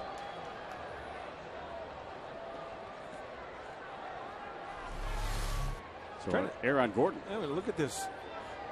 Gordon has to redirect. And I'm wondering if that was a catchable ball for Loney. He had to go up towards the home plate side of the line. This will give us a good angle towards home plate.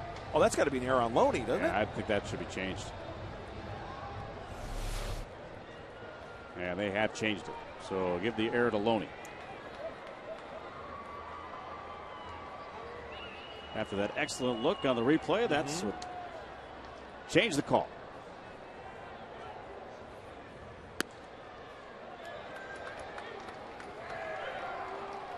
So Alonso looking for his first hit, 0 for 3.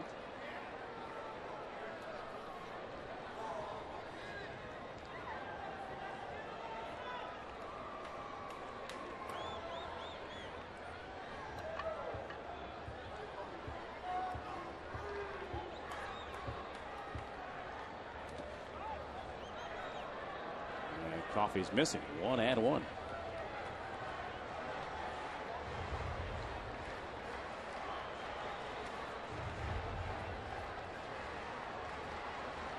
cut. Don Mattingly looking out.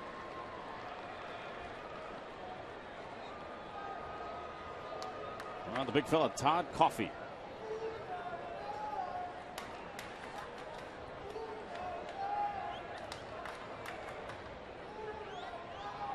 No Padre runner has gotten to third base tonight. Hey, were you in spring training with us when we showed the two guys inside the pants of Jonathan Broxton? I think we showed a picture of that. Yeah. That was something unbelievable. I mean, Coffey's a pretty big guy, too. Yes, he is.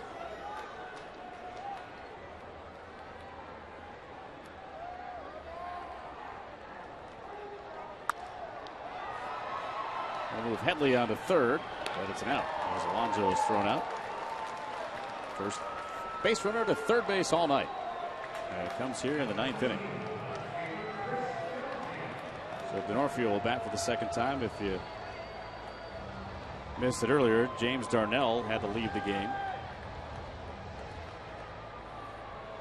Tony Gwynn hit one in the alley there and left, and a diving attempt by Darnell, and he landed on his left shoulder and separated the shoulder and had to leave the game.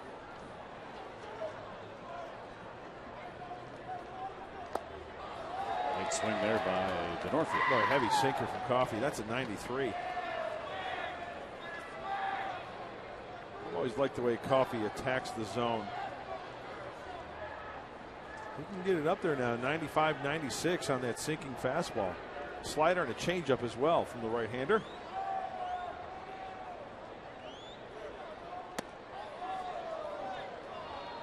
It's always good to have a guy like that out of the bullpen, too. Big, strong guy that can give you some innings. Need to chew up 2 or 3 innings in a game.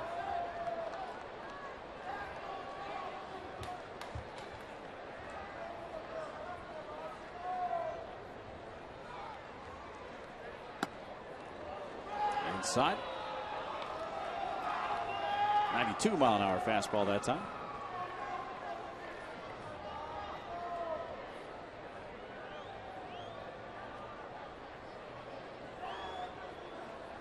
He's a Trekkie, Coffey. Really? Yeah.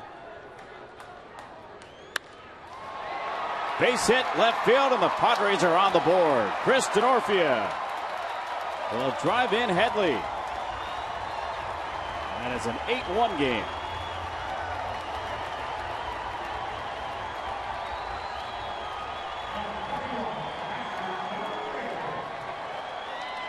Nobody likes to get shut out. No. Looks like Denorfio timed a 2-seam fastball from Coffey and put a good swing on it. Wants it down and away. It leaks down the middle, and Chris puts a good swing on it.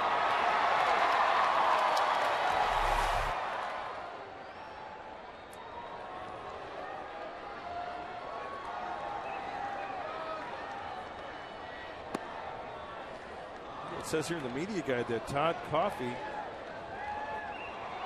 science fiction buff with particular interest in Star Wars and Star Trek. All right. May you live long and prosper, Todd Coffey.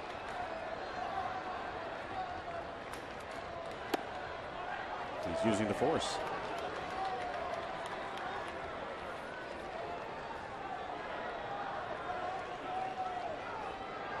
Camp Bobby Abreu looking on. He's got to be killing Matt Kemp, huh? Man. Being on the DL. I don't know anybody on the DL it's not fun. Is able to sit in a dugout and watch a game. I mean, I would be itching to get out there. And there's two schools of thought. I mean, you want to be around your club for the camaraderie and just for the leadership to show that you are with these guys, win or lose, or even if you can't play. Mm-hmm. But it has to be killing them, as you point out, to not be able to go out there and join in the battle. Ground ball to second. This could do it. And it will. On the double play for 6-3.